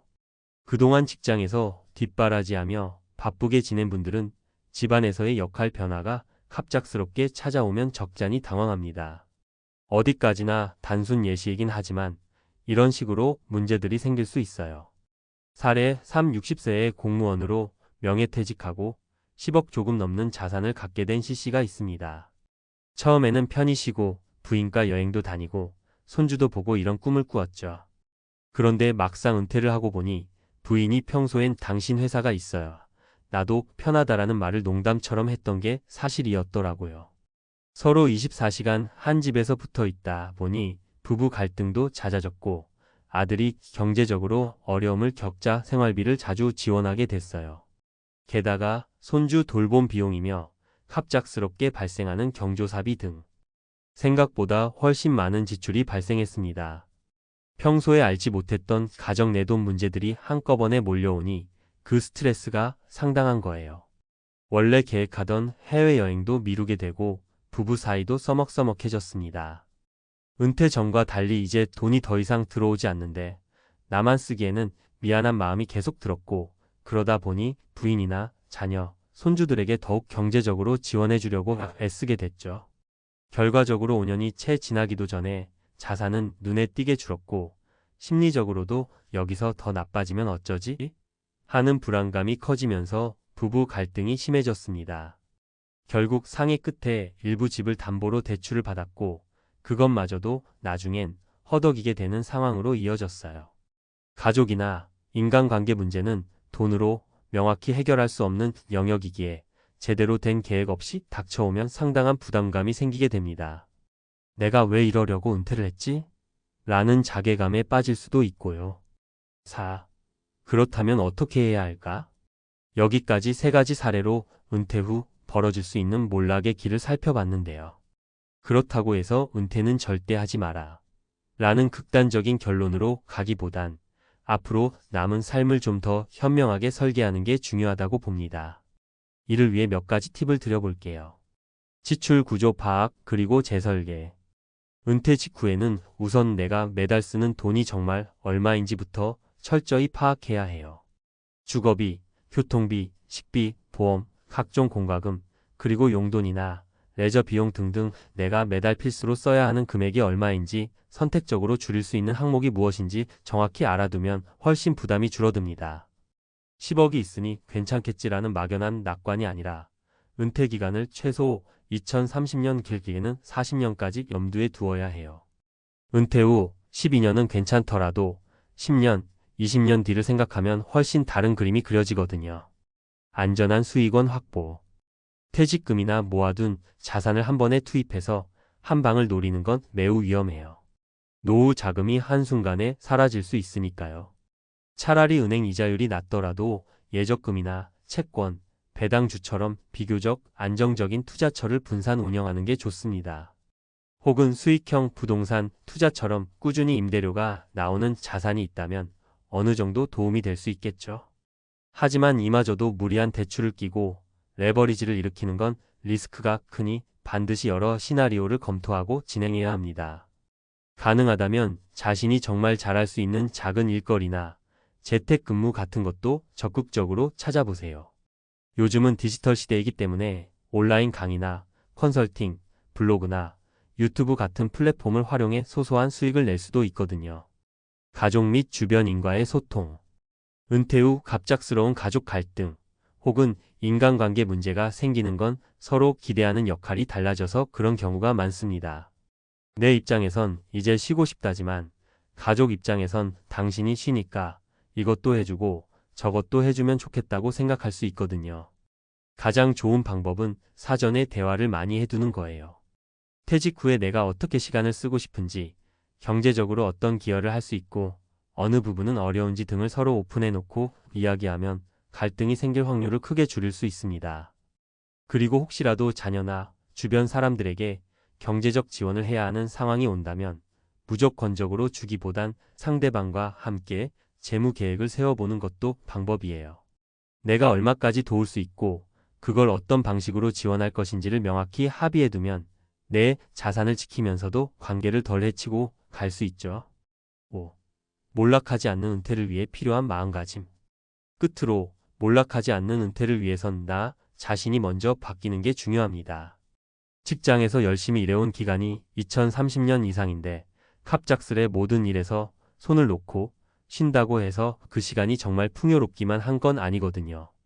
은퇴를 일의 끝이 아니라 새로운 라이프 스타일의 출발점이라 생각하세요. 내가 하고 싶은 게 무엇인지 기존에 못해봤던 취미나 공부, 봉사활동 등도 괜찮아요. 너무 거창할 필요는 없지만 내가 하고 싶은 일, 할 수 있는 일을 찾아보면 의외로 즐거운 기회를 만날 수 있습니다. 자산이 10억이든 1억이든 어떤 금액이라도 잘 관리하지 않으면 금방 소진될 수 있습니다. 세상은 계속 변하고 내 건강 상태도 변하니 조금 더 장기적인 시야를 가지는 게 좋겠죠. 무엇보다 중요한 건 내가 나중에 후회하지 않을 것을 선택해 나가는 겁니다. 은퇴 전에는 회사가 나에게 무언가를 정기적으로 제공해 주지만 은퇴 후에는 내 스스로 내가 갈 길을 정하고 내가 나를 챙겨야 합니다. 맺은 말. 지금까지 10억이라는 결코 적지 않은 자산을 갖고 은퇴했음에도 왜 많은 이들이 몰락의 길을 걷게 되는지 사례 3가지를 통해 살펴봤는데요. 결국 결론적으로 은퇴 준비는 단순히 돈이 얼마 있느냐가 아니라 그 돈을 어떻게 운용하며 내가 어떤 삶의 목표와 일정한 수익 활동을 지속할 것인가에 달려 있다고 생각합니다. 분명 퇴직 후에는 자유로워질 수 있고 내 인생에서 한 번쯤 이젠 나를 위해 살아보자라는 마음으로 편히 쉴 수도 있어요. 하지만 그게 전부는 아니라는 점을 잊지 않으셨으면 좋겠어요. 부디 오늘 이야기가 은퇴 준비를 고민하는 분들께 조금이나마 구체적인 도움이 되었으면 하는 바람입니다. 어떻게 하면 내가 가진 자산을 지키면서도 새로운 삶의 의미를 찾을 수 있을까? 이 질문을 늘 가슴에 품고 현실에 맞는 계획을 세우고 유연하게 대처한다면 10억이 아니라 그보다 더 적은 금액으로도 충분히 풍요롭고 행복한 은퇴 생활을 이어갈 수 있을 거라 믿습니다. 감사합니다. 많은 사람들이 은퇴를 먼 미래의 일로 생각하며 살아갑니다. 안정된 직장, 어느 정도의 월급, 그리고 꾸준한 저축만으로 은퇴 후에도 걱정 없이 살 수 있을 거라 믿죠. 하지만 현실은 다릅니다. 언젠가 은퇴할 때까지 충분히 준비할 수 있을 것이라고 생각했던 중산층들이 은퇴 후 맞이한 대참사는 그들의 예상과는 전혀 다른 충격적인 모습이었습니다. 은퇴 후 꿈꾸던 평화로운 삶은 예기치 않은 경제적 어려움과 건강 문제, 그리고 사회적 고립으로 인해 무너져 내리곤 합니다. 과연 우리는 정말 준비된 은퇴를 맞이할 수 있을까요? 은퇴 후 삶에 대한 환상이 깨지지 않기 위해 지금 우리가 해야 할 일은 무엇일까요? 은퇴 후 대참사. 중산층이 깨닫지 못한 은퇴의 참담한 진실. 서론.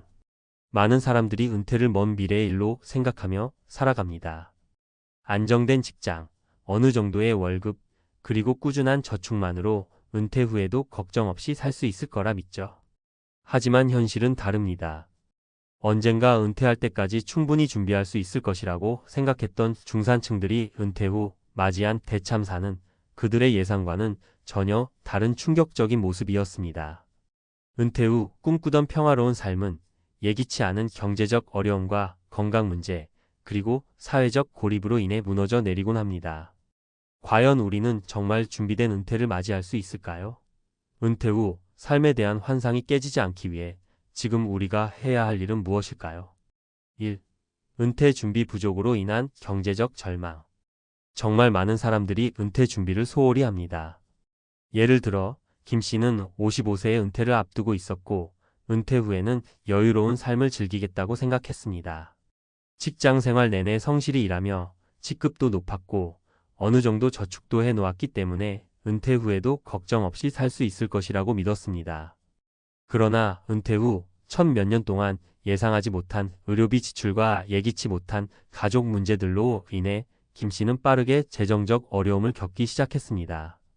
김 씨처럼 많은 사람들이 저축이 충분히 쌓였으니 괜찮다는 생각으로 은퇴를 준비하지만 예기치 못한 사건들은 늘 갑자기 일어나곤 합니다.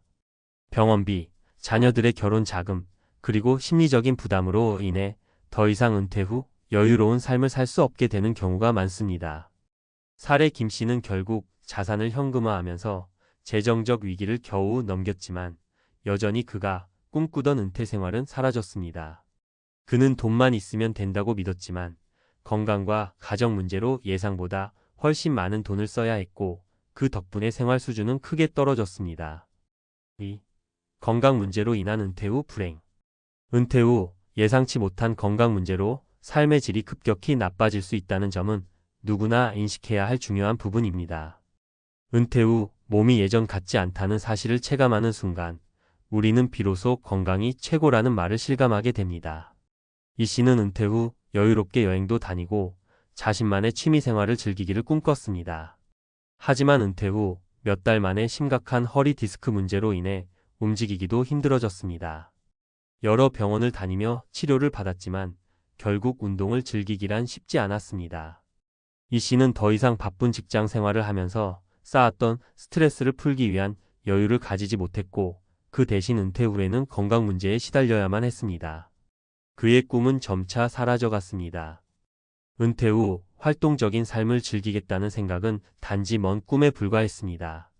사례 이 씨는 결국 건강 문제로 인해 여행을 떠나거나 여유를 즐기기는커녕 병원에 가는 일이 많아졌습니다. 은퇴 후에는 몸이 건강할 거라는 착각이 결국 그의 은퇴 후 삶을 결정지었고 그는 자신의 계획을 모두 수정해야 했습니다. 3. 사회적 고립과 외로움. 많은 사람들이 은퇴 후 여유로운 삶을 기대하지만 그 뒤에 숨어있는 사회적 고립은 생각보다 큰 문제입니다. 박 씨는 60세가 넘어서 은퇴하고 나서 그동안 일하느라 제대로 지내지 못했던 여유를 가지려고 했습니다. 하지만 정작 은퇴 후에는 매일매일이 반복되는 일상으로 변해갔고 점차 친구들도 연락을 끊었습니다. 무엇보다 은퇴 후 사회적 네트워크를 잃고 사람들과의 관계가 단절된다는 사실은 그가 처음 경험한 일이었습니다. 박 씨는 오랜 시간 직장에서 사람들과 어울리며 일했지만 은퇴 후에는 혼자 지내게 되면서 외로움을 느끼기 시작했습니다. 결국 그는 사람들과 만나기 위한 방법을 찾아보기 시작했습니다. 그때 그는 은퇴 후에도 사회와의 연결을 유지해야 한다는 사실을 절실히 깨달았습니다. 사례 박 씨는 결국 동호회나 자원봉사 활동을 통해 다시 사람들과의 관계를 맺기 시작했습니다. 그는 처음에는 외로움을 견디는데 어려움을 겪었지만 점차 활동적인 삶을 유지하면서 사회적 네트워크를 다시 확립할 수 있었습니다. 그의 경험은 은퇴 후 삶에서 사회적 고립이 큰 문제로 다가올 수 있음을 경고하는 사례입니다. 결론 은퇴 후 준비는 단순한 금전적 대비가 아니다. 여기서 중요한 점은 은퇴 준비가 단지 금전적인 대비만을 의미하는 것이 아니라는 것입니다. 건강, 사회적 네트워크, 그리고 정신적인 준비까지 모두 고려해야 합니다. 김 씨와 이 씨, 박 씨의 사례는 단순한 예시가 아니라 누구에게나 일어날 수 있는 현실적인 문제들입니다. 중산층은 나는 괜찮겠지라는 안일한 생각에 빠져 있을 수 있지만 그만큼 준비를 하지 않으면 은퇴 후 큰 낭패를 겪을 수 있습니다. 은퇴 후에는 더 이상 매일 출근하지 않기 때문에 매일이 같은 날처럼 느껴질 수 있습니다. 하지만 그 안에서 삶의 질을 높이기 위한 여러 가지 노력들이 필요합니다. 그렇다면 우리는 어떻게 은퇴 후 삶을 준비해야 할까요? 먼저 경제적인 준비는 물론이고 건강을 챙기며 사회적 네트워크를 유지하는 방법도 함께 고려해야 합니다. 은퇴 후에 행복하고 건강한 삶을 누리기 위해서는 지금부터 조금씩 준비하는 것이 중요합니다. 은퇴 후 삶의 준비가 단지 돈을 모은다는 것에 그치지 않도록 우리의 삶에 대한 계획을 다시 한번 점검해 봅시다. 전문가 칼럼 은퇴 후 삶, 그 준비의 중요성과 진실. 은퇴 후 삶이 기대와 현실 사이에서 어떻게 변할 수 있는지에 대해 이야기해 보려고 합니다. 많은 사람들이 은퇴를 편안하고 여유로운 삶의 시작으로 생각하지만 현실은 그리 간단하지 않습니다. 우리는 흔히 은퇴 후가 한가로운 여생을 보내는 시간이라고 생각하지만 사실은 매우 치밀하고 깊은 준비가 필요한 시기입니다. 준비 없이 맞이한 은퇴는 자칫 후회와 고통을 불러올 수 있다는 사실을 우리가 명심해야 합니다. 1. 은퇴 후 무엇이 가장 큰 문제인가? 은퇴 후 가장 큰 문제는 금전적인 준비 부족이 아닙니다. 물론 은퇴 후 생활비를 어떻게 마련할 것인지가 중요하지만 그보다 더 중요한 것은 정신적, 신체적 준비입니다. 많은 사람들이 은퇴 후의 경제적 걱정만을 생각하며 살아갑니다. 그렇다면 우리는 은퇴 후 어떤 문제에 직면할 수 있을까요? 사실은 대부분의 은퇴 후 문제는 예상하지 못한 일들에서 비롯됩니다. 우리가 상상하는 것보다 은퇴 후의 문제는 다양하고 종종 큰 충격을 안겨줍니다. 은퇴 후 갑자기 건강이 악화되거나 가족 문제나 관계의 변화로 인해 은퇴 전의 삶과 전혀 다른 상황에 놓일 수 있기 때문입니다. 이때 중요한 것은 은퇴 후 무엇을 해야 할지에 대한 준비입니다. 과연 당신은 은퇴 후 무엇을 할 것인가? 라는 질문에 대해 제대로 답할 준비가 되어 있나요? 2. 건강 문제 은퇴 후 가장 큰 리스크. 은퇴 후 가장 중요한 준비는 바로 건강입니다. 우리 몸은 나이가 들수록 자연스럽게 변화하고 그 변화는 종종 우리를 예기치 못한 상황에 빠뜨리게 만듭니다. 은퇴 후 건강에 문제가 생기면 일상생활에서 많은 제약을 받게 되죠. 이 문제는 단순히 몸이 아프다는 차원을 넘어서 삶의 질을 급격히 떨어뜨릴 수 있습니다. 예를 들어 정 씨는 은퇴 후 건강이 크게 나빠졌습니다.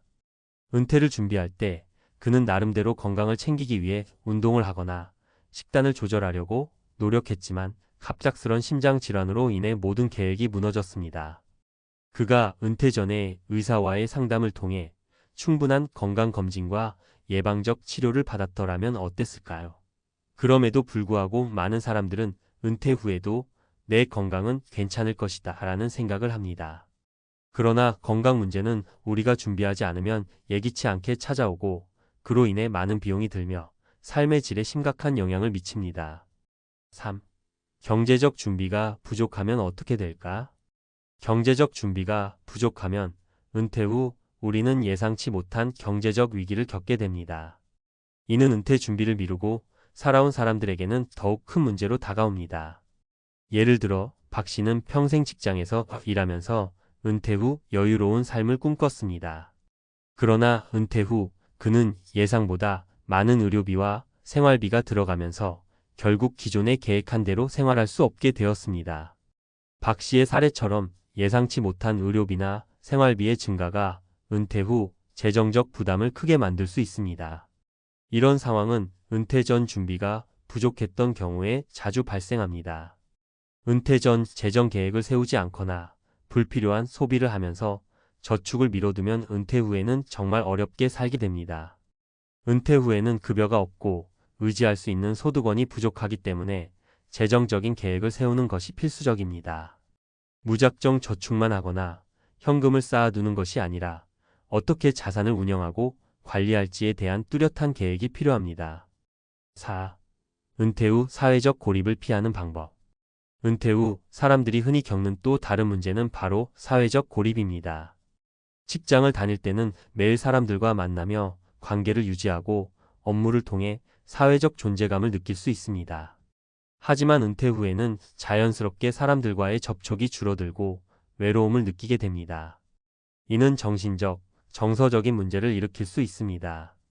정 씨는 은퇴 후 처음에는 여행도 다니고 친구들과 시간을 보내며 여유로운 삶을 즐겼습니다. 그러나 점차 친구들이 바빠지고 자신이 할 일이 없어지면서 외로움을 느끼기 시작했습니다. 그가 은퇴 후 더욱 신경 썼어야 했던 부분은 바로 사회적 관계 유지였습니다. 그는 은퇴 후에도 여전히 사람들과의 교류를 이어가기 위해 동호회나 자원봉사 활동에 참여하기 시작했습니다. 그 덕분에 그는 다시 활력을 찾을 수 있었습니다. 이처럼 은퇴 후에도 사회적 고립을 피하려면 미리 인간관계를 유지할 수 있는 방법을 고민해야 합니다. 친구들이나 가족들과의 관계를 유지하거나 새로운 사람들과의 만남을 위한 방법을 찾는 것이 필요합니다. 동호회 활동, 자원봉사, 취미생활 등은 사회적 고립을 예방할 수 있는 좋은 방법입니다. 5. 은퇴 후 정신적 준비의 중요성. 마지막으로 은퇴 후 가장 중요한 것은 정신적 준비입니다. 은퇴 후 삶의 변화를 받아들이고 새로운 목표를 설정하는 것이 필요합니다. 은퇴 후 생활은 종종 불확실성으로 가득 차 있습니다. 직장을 그만두고 나면 하루하루가 똑같이 반복되는 것처럼 느껴지기도 하고 내가 무엇을 해야 할까? 라는 고민을 하게 됩니다. 그럴 때 우리는 무엇을 해야 할지를 스스로 찾아내야 합니다. 이 씨는 은퇴 후 처음에는 아무것도 하지 않다가 어느 순간 내가 이제 뭐지? 라는 생각에 빠졌습니다. 그는 은퇴 후 무엇을 해야 할지 몰라 우울해졌고 결국 정신적 스트레스가 커지면서 건강까지 나빠졌습니다. 이 씨는 이후 심리 상담을 받으면서 자신에게 맞는 은퇴 후 삶의 목표를 찾아갔습니다. 운동, 여행, 봉사활동 등 다양한 활동을 통해 그는 다시 삶의 의미를 찾을 수 있었습니다. 정신적 준비가 부족하면 은퇴 후 삶에 대해 불안과 공허함을 느끼기 쉽습니다. 그래서 은퇴 후에는 할 일이 없어지지 않도록 지속적인 자기 개발과 활동을 찾아야 합니다. 명확한 목표를 세우고 꾸준히 그것을 향해 나아가는 것이 중요합니다. 결론 은퇴 후 삶, 준비가 모든 것을 결정한다.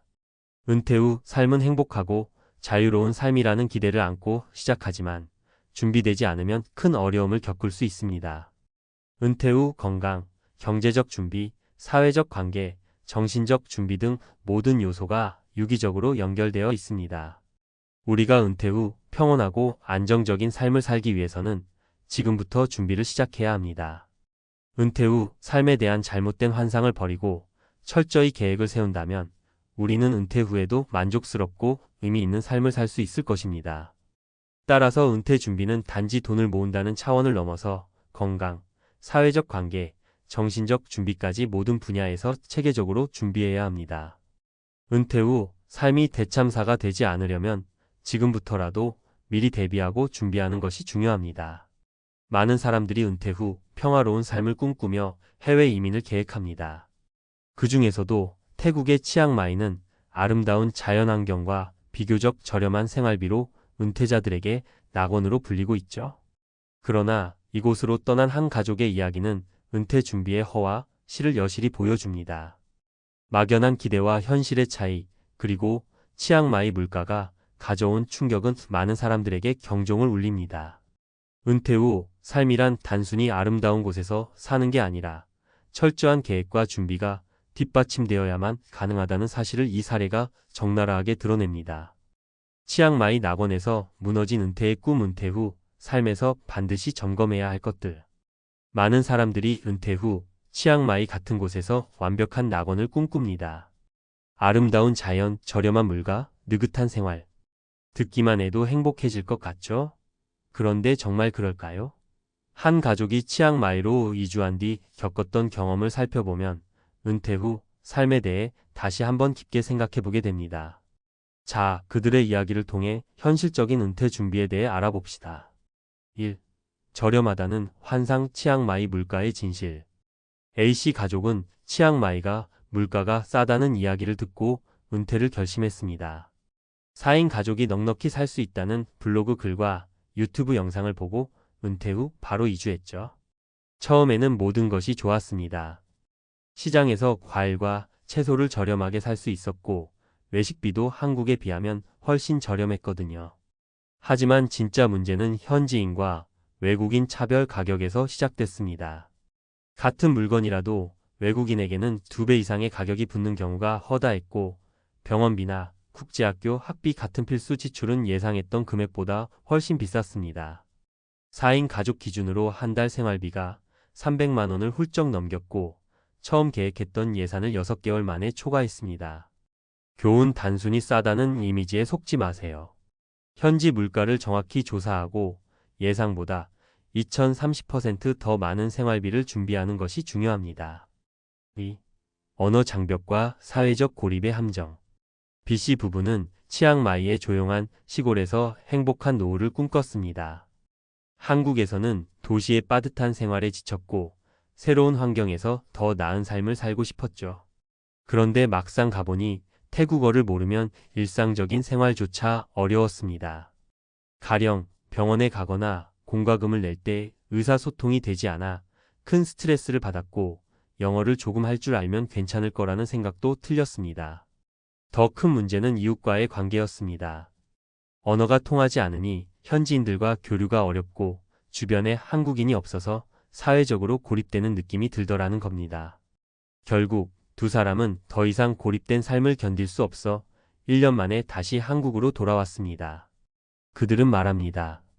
아무리 환경이 좋아도 함께 나눌 사람이 없다면 행복하지 않아요. 교훈. 은퇴 후 삶에서 인간관계는 매우 중요합니다. 새로운 곳에서의 사회적 네트워크를 어떻게 만들지 미리 고민해 보세요. 3. 건강과 의료비. 치앙마이에서의 돌발 상황. C씨 가족은 건강한 생활을 위해 치앙마이의 공기가 맑은 시골 지역으로 이주했습니다. 처음 몇 달은 산책도 자주 하고 채소 중심의 식단으로 건강해진 느낌을 받았죠. 하지만 갑작스러운 사고로 아이가 병원에 입원하면서 현실이 바뀌었습니다. 태국의 병원은 외국인에게는 대부분 사설 병원이 권장되는데 비용이 어마어마했습니다. 몇 차례 검사와 입원으로 한국보다 훨씬 많은 병원비를 내야 했고 현지 보험도 제대로 준비하지 않았던 탓에 모든 비용을 부담해야 했습니다. 결국 그 가족은 치앙마이 생활을 포기하고 다시 한국으로 돌아와야 했습니다. 교훈: 해외에서 의료비는 예상치 못한 경제적 부담이 될 수 있습니다. 현지 보험 가입은 필수이며 한국보다 비싼 의료비를 대비해야 합니다. 현실적인 은퇴 준비를 위한 3가지 조언. 재정 계획은 보수적으로. 아무리 낙원 같은 곳으로 이주해도 예상치 못한 비용은 반드시 발생합니다. 한 달 예상 생활비를 계산했다면 최소 2030%의 여유를 두세요. 예기치 못한 상황에서 경제적 스트레스를 줄이는 것이 중요합니다. 언어와 네트워크 준비. 현지 언어를 기본적으로 배우는 노력과 함께 해외에서의 사회적 고립을 막을 방법을 고민하세요. 한국인 커뮤니티가 있는 곳으로 이주하거나 적극적으로 현지 사람들과 교류하는 방법을 찾아야 합니다. 건강과 의료비 대비. 건강은 은퇴 후 삶에서 가장 중요한 요소 중 하나입니다. 해외로 나가더라도 현지 의료 체계와 보험 제도를 철저히 조사하고 필요시 한국과 병행해서 치료받을 수 있는 방법을 준비해야 합니다. 맺은 말. 은퇴 후 치앙마이는 정말 멋진 선택일 수 있습니다. 하지만 낙원은 철저히 준비된 사람에게만 허락된다는 사실을 잊지 마세요. 낭만적인 꿈만 가지고 떠나는 것은 위험합니다. 현실을 직시하고 철저한 계획과 대비를 통해 새로운 삶에서 진정한 행복을 찾으시길 바랍니다.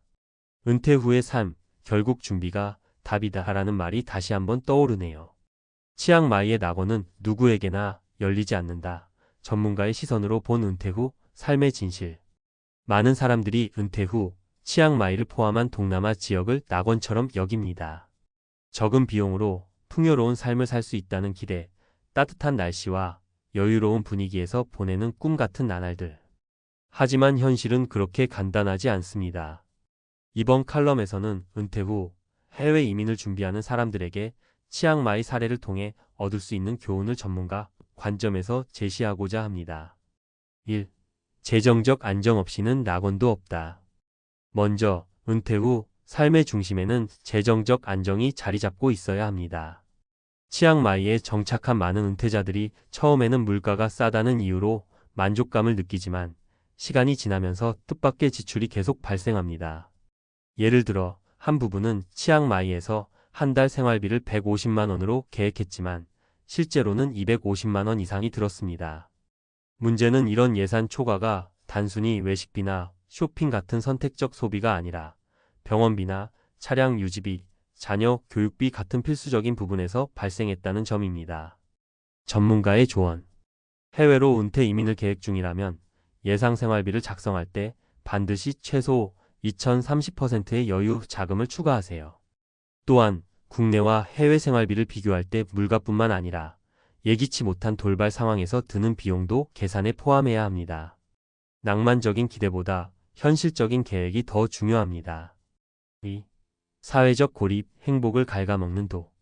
사회적 관계는 은퇴 후 삶에서 종종 간과되는 요소입니다. 치앙마이로 떠난 CC 가족은 한적한 곳에서 조용한 삶을 기대했지만 언어 장벽과 문화 차이로 인해 심각한 사회적 고립을 경험했습니다. 그 결과 그들은 우울감을 느끼고 치앙마이를 떠나야 했습니다. 심리학 연구에 따르면 인간은 기본적으로 소속감을 느끼고자 하는 본능을 가지고 있습니다. 특히 은퇴 후의 삶은 기존의 사회적 역할, 직장 등이 사라지는 시기이기 때문에 새로운 환경에서의 네트워크 구축이 매우 중요합니다. 전문가의 조언. 은퇴 후 해외에서 삶을 계획할 때는 언어를 배우는 노력을 게을리하지 말고 현지 커뮤니티에 적극적으로 참여할 준비를 하세요.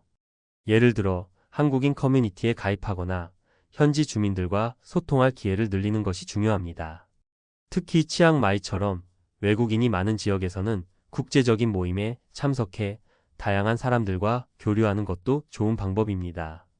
3. 건강, 은퇴 후 삶의 가장 중요한 자산. 은퇴 후 삶에서 가장 큰 리스크는 건강 문제입니다. 치앙마이로 이주한 B씨 가족은 예상치 못한 건강 문제로 인해 의료비 부담을 크게 느꼈습니다. 태국의 병원은 한국보다 의료비가 저렴하다는 이미지가 있지만 외국인에게는 사설 병원이 일반적이며 비용이 훨씬 높습니다. 은퇴 후 이민을 준비하는 많은 사람들이 건강을 과소평가합니다. 지금은 괜찮으니까 괜찮겠지라는 생각으로 보험 가입을 미루거나 단순히 현직 건강보험만 믿고 가는 경우가 많습니다. 하지만 건강은 한순간에 악화될 수 있고 이에 대한 대비가 없다면 경제적 파산으로 이어질 수 있습니다. 전문가의 조언. 건강 문제는 예측할 수 없기 때문에 의료비에 대한 충분한 대비와 보험 가입은 필수입니다. 태국에서는 외국인을 위한 국제보험을 제공하는 곳이 많으니 적절한 보험 상품을 미리 조사하고 가입하세요. 또한 정기적으로 한국에 방문해 건강검진을 받는 것도 고려해야 합니다. 은퇴 후 이민 신중함이 답이다. 은퇴 후 해외에서의 삶은 매력적이지만 신중하지 않으면 위험한 함정이 될 수 있습니다. 치앙마이 사례에서 보듯 낙원처럼 보이는 곳에서도 예상치 못한 어려움은 반드시 발생합니다. 은퇴 후 삶이 행복하기 위해서는 재정적 안정, 사회적 관계, 그리고 건강에 대한 철저한 준비가 필요합니다. 현실적인 준비를 위한 3단계 체크리스트. 재정 점검. 치앙마이에서 한 달 생활비는 적게는 150만 원에서 많게는 300만 원까지 소요될 수 있습니다. 본인의 예산을 현실적으로 평가하고 계획한 금액에 최소 30%의 여유를 더하세요. 네트워크 구축. 현지 언어를 배우는 것만으로도 큰 도움이 됩니다. 또한 커뮤니티 활동에 적극적으로 참여하고 한국 커뮤니티와의 연결도 유지하세요. 건강관리. 현지 보험뿐만 아니라 국제보험 가입을 고려하세요. 예기치 못한 상황에 대비할 수 있도록 의료비에 대한 대비를 철저히 하세요. 맺은 말 낙원은 준비된 사람에게만 허락된다. 치앙마이에서의 은퇴 생활은 확실히 매력적입니다. 하지만 철저한 준비 없이는 낙원이 아닌 또 다른 스트레스를 안겨주는 곳이 될 수 있습니다. 이 칼럼을 읽은 여러분이 치앙마이로 떠나는 은퇴자들의 이야기를 통해 현실적인 계획을 세우고 진정한 행복을 찾기를 바랍니다. 은퇴는 끝이 아니라 새로운 시작입니다. 철저히 준비하면 어디서든 꿈꿔왔던 삶을 살 수 있습니다. 우리는 종종 은퇴 후의 삶을 꿈꿀 때 푸른 바다를 바라보며 여유롭게 커피 한 잔을 즐기는 모습을 상상합니다. 하지만 현실은 어떨까요?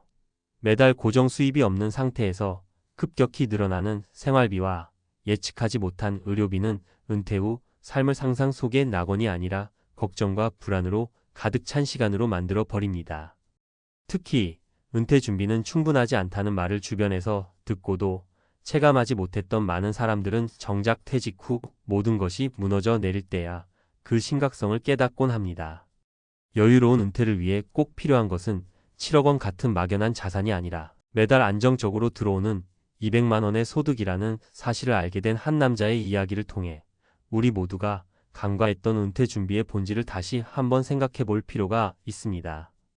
이 이야기는 단순한 충고가 아니라 은퇴 후의 현실을 보여주는 생생한 사례입니다. 어떻게 해야 은퇴 후에도 품이 있는 삶을 지속할 수 있을까? 라는 질문의 해답을 찾아봅시다. 평생 벌어도 부족했던 은퇴 준비, 매달 200만 원으로 바뀐 삶. 은퇴 후의 삶을 걱정해 본 적 있나요? 누구나 한 번쯤은 노후에 얼마나 있어야 편안할까? 라는 고민을 해봤을 겁니다. 하지만 많은 사람들은 현실을 과소평가하거나 준비를 미루다가 은퇴 후 예상치 못한 고난을 겪게 됩니다. 오늘은 실제 사례 3가지를 통해 매달 200만 원의 안정적인 소득이 은퇴 후 삶을 어떻게 바꿔놓을 수 있는지 이야기해 보려고 합니다. 사례 1. 7억을 목표로 했던 김 씨의 실패와 깨달음. 김 씨는 55세에 은퇴를 준비하면서 7억 원은 있어야 한다는 금융 전문가들의 말을 철석같이 믿었습니다. 그래서 무리하게 주식에 투자하고 부동산에도 손을 댔죠. 하지만 시장이 예상대로 움직이지 않았습니다. 몇 번의 실패 끝에 그는 62세에 은퇴했지만 모아둔 돈은 고작 2억 원. 이 돈으로는 안정된 노후를 보내기에는 턱없이 부족했습니다. 김 씨는 처음엔 낙담했지만 곧 새로운 목표를 세웠습니다. 그는 작게나마 매달 200만 원의 고정 수입을 만들기 위해 적은 자본으로 임대형 수익을 내는 사업을 시작했습니다. 퇴직 후 1년 만에 월 200만 원의 수입이 안정적으로 들어오기 시작했죠. 7억이 없어도 매달 고정적으로 들어오는 돈만 있으면 노후가 달라진다는 걸 깨달은 김 씨는 지금 한결 여유로운 삶을 살고 있습니다. 이 사례가 주는 교훈은 간단합니다. 거액의 자산을 한 번에 마련하기보다는 매달 들어올 고정적인 소득을 만드는 것이 더 중요하다는 사실이죠. 사례 2. 은퇴 후 친구 집에 얹혀 살았던 정 씨의 변화. 정 씨는 공무원으로 일하며 내 연금만 있으면 노후는 문제없다라고 생각했습니다. 하지만 은퇴 후 예상치 못한 의료비와 생활비 증가로 연금이 빠르게 바닥났습니다. 심지어 주택 문제로 친구 집에 얹혀 살게 되는 처지에 놓였죠. 매달 부족한 돈을 채우기 위해 아르바이트까지 했지만 체력이 따라주지 않아 결국 포기해야 했습니다. 그러던 중 정 씨는 작은 일자리를 찾기 시작했습니다. 경력을 살려 가정용 재무 컨설팅을 시작한 것이죠.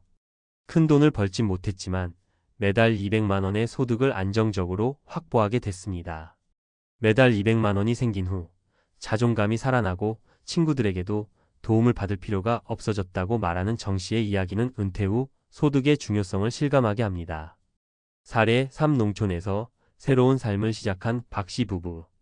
박 씨 부부는 퇴직 후 시골로 내려가기로 했습니다. 적은 돈으로 자급자족하는 삶을 꿈꾸며 농사를 시작했지만 막상 현실은 달랐습니다. 초기 비용과 예기치 못한 농업 손실로 생활비가 계속 부족해졌죠. 도시로 다시 돌아갈까 고민하던 부부는 한 가지 아이디어를 떠올렸습니다. 지역 특산물을 활용한 작은 가공식품 사업을 시작한 것입니다. 처음엔 단순히 농산물을 판매했지만 점차 가공 제품으로 확대하면서 매달 200만 원 이상의 소득을 올리게 됐습니다. 농사만으로는 부족했던 노후가 작은 수입원 하나로 안정되었다는 박 씨 부부의 경험은 은퇴 후 삶에 있어 적은 수입이라도 지속적인 현금 흐름이 얼마나 중요한지 보여줍니다. 왜 매달 200만 원이 중요한가? 많은 사람들이 은퇴 후 거액이 필요하다는 환상에 사로잡혀 있습니다. 물론 큰 자산이 있으면 좋겠지만 은퇴 후 안정된 소득이 더 중요합니다. 매달 200만 원은 생각보다 많은 것을 해결할 수 있습니다. 기본 생활비는 물론 갑작스러운 의료비나 소소한 여가 비용까지 커버할 수 있죠. 은퇴 후 삶은 단순히 돈의 문제가 아닙니다. 안정된 소득은 삶의 질과 자존감에도 큰 영향을 미칩니다. 김 씨, 정 씨, 그리고 박 씨 부부의 사례처럼 중요한 건 적은 금액이라도 꾸준히 들어오는 수입원입니다. 실천할 수 있는 방법. 작은 부업으로 시작하라. 지금 당장 큰 돈을 벌 생각은 하지 마세요. 소규모의 부업이나 자신의 경험을 살린 일자리로 첫 발을 내딛는 게 중요합니다. 소비를 줄이고 효율적으로 관리하라. 수입이 부족하다면 소비를 줄이는 것도 좋은 방법입니다. 특히 불필요한 사치품이나 고가의 차량은 멀리하세요. 지속 가능한 소득원을 찾으라.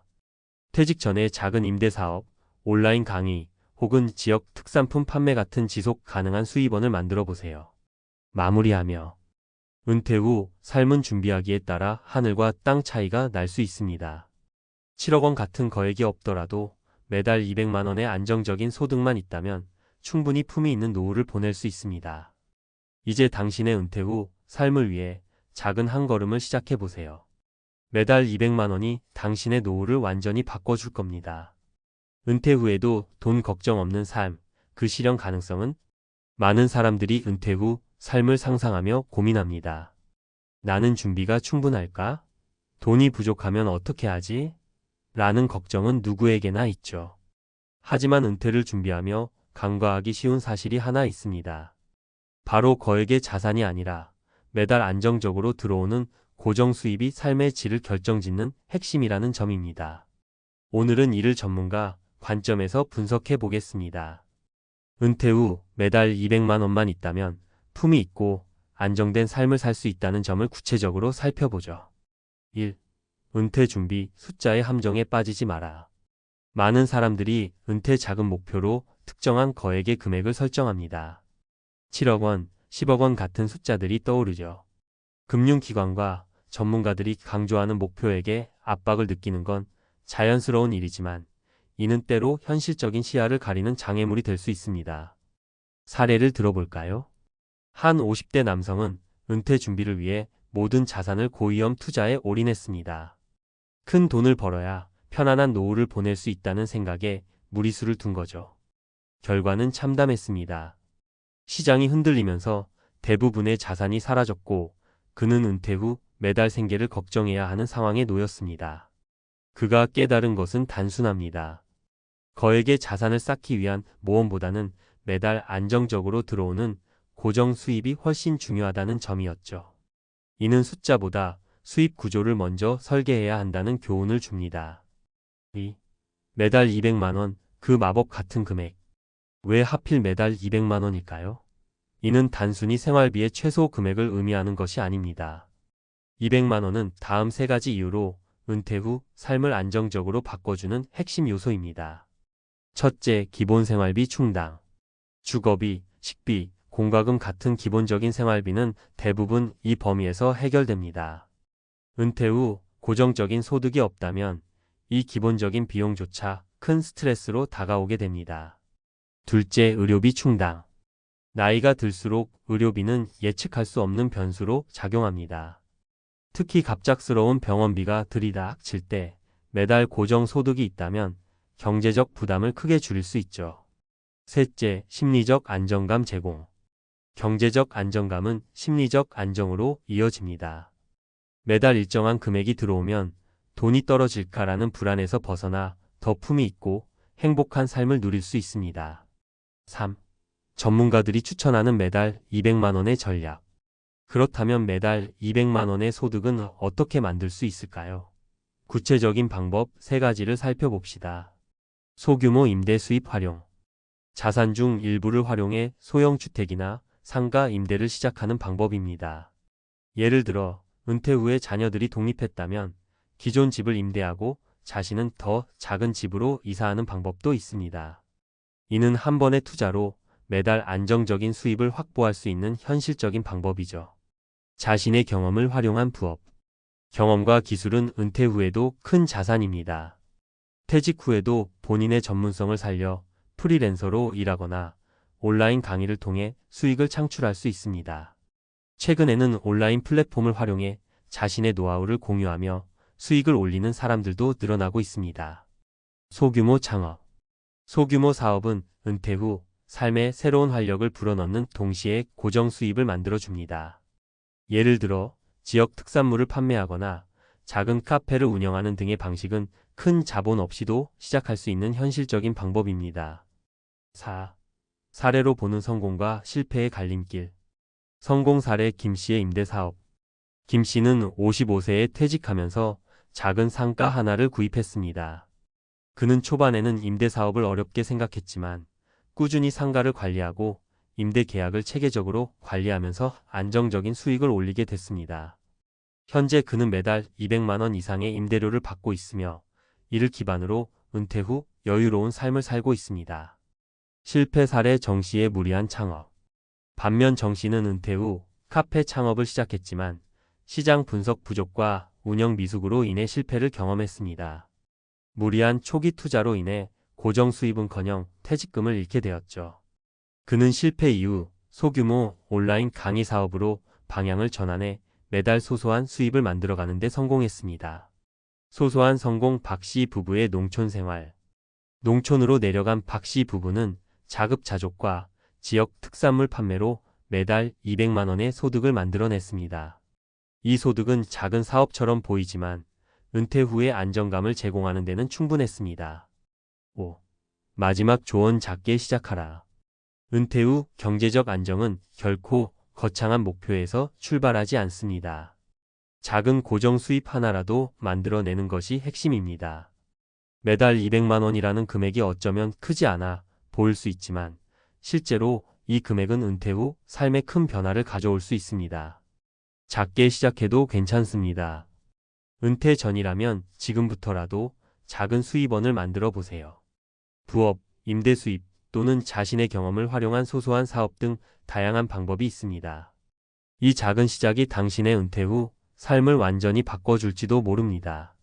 결론적으로 은퇴는 돈의 문제가 아니라 안정의 문제입니다. 7억이 없어도 괜찮다는 말은 단순한 위로가 아니라 현실입니다. 은퇴 후 매달 200만 원만으로도 당신의 노후는 품위 있게 유지될 수 있습니다. 지금부터 준비를 시작하세요. 미래의 당신은 그 결정을 감사하게 여길 겁니다. 많은 사람들이 은퇴 후의 삶을 자유롭고 여유 있는 시간이라고 생각합니다. 그러나 막상 그 시기가 가까워지면 예상과 다른 현실과 마주하게 되죠. 수십 년간 열심히 일했지만 어느덧 통장이 텅 비어버린 상황, 그리고 이젠 시간마저 내 편이 아니라는 사실에 절망하게 됩니다. 왜 우리는 10억이라는 거대한 벽 앞에서 힘없이 무너지고 말았을까요?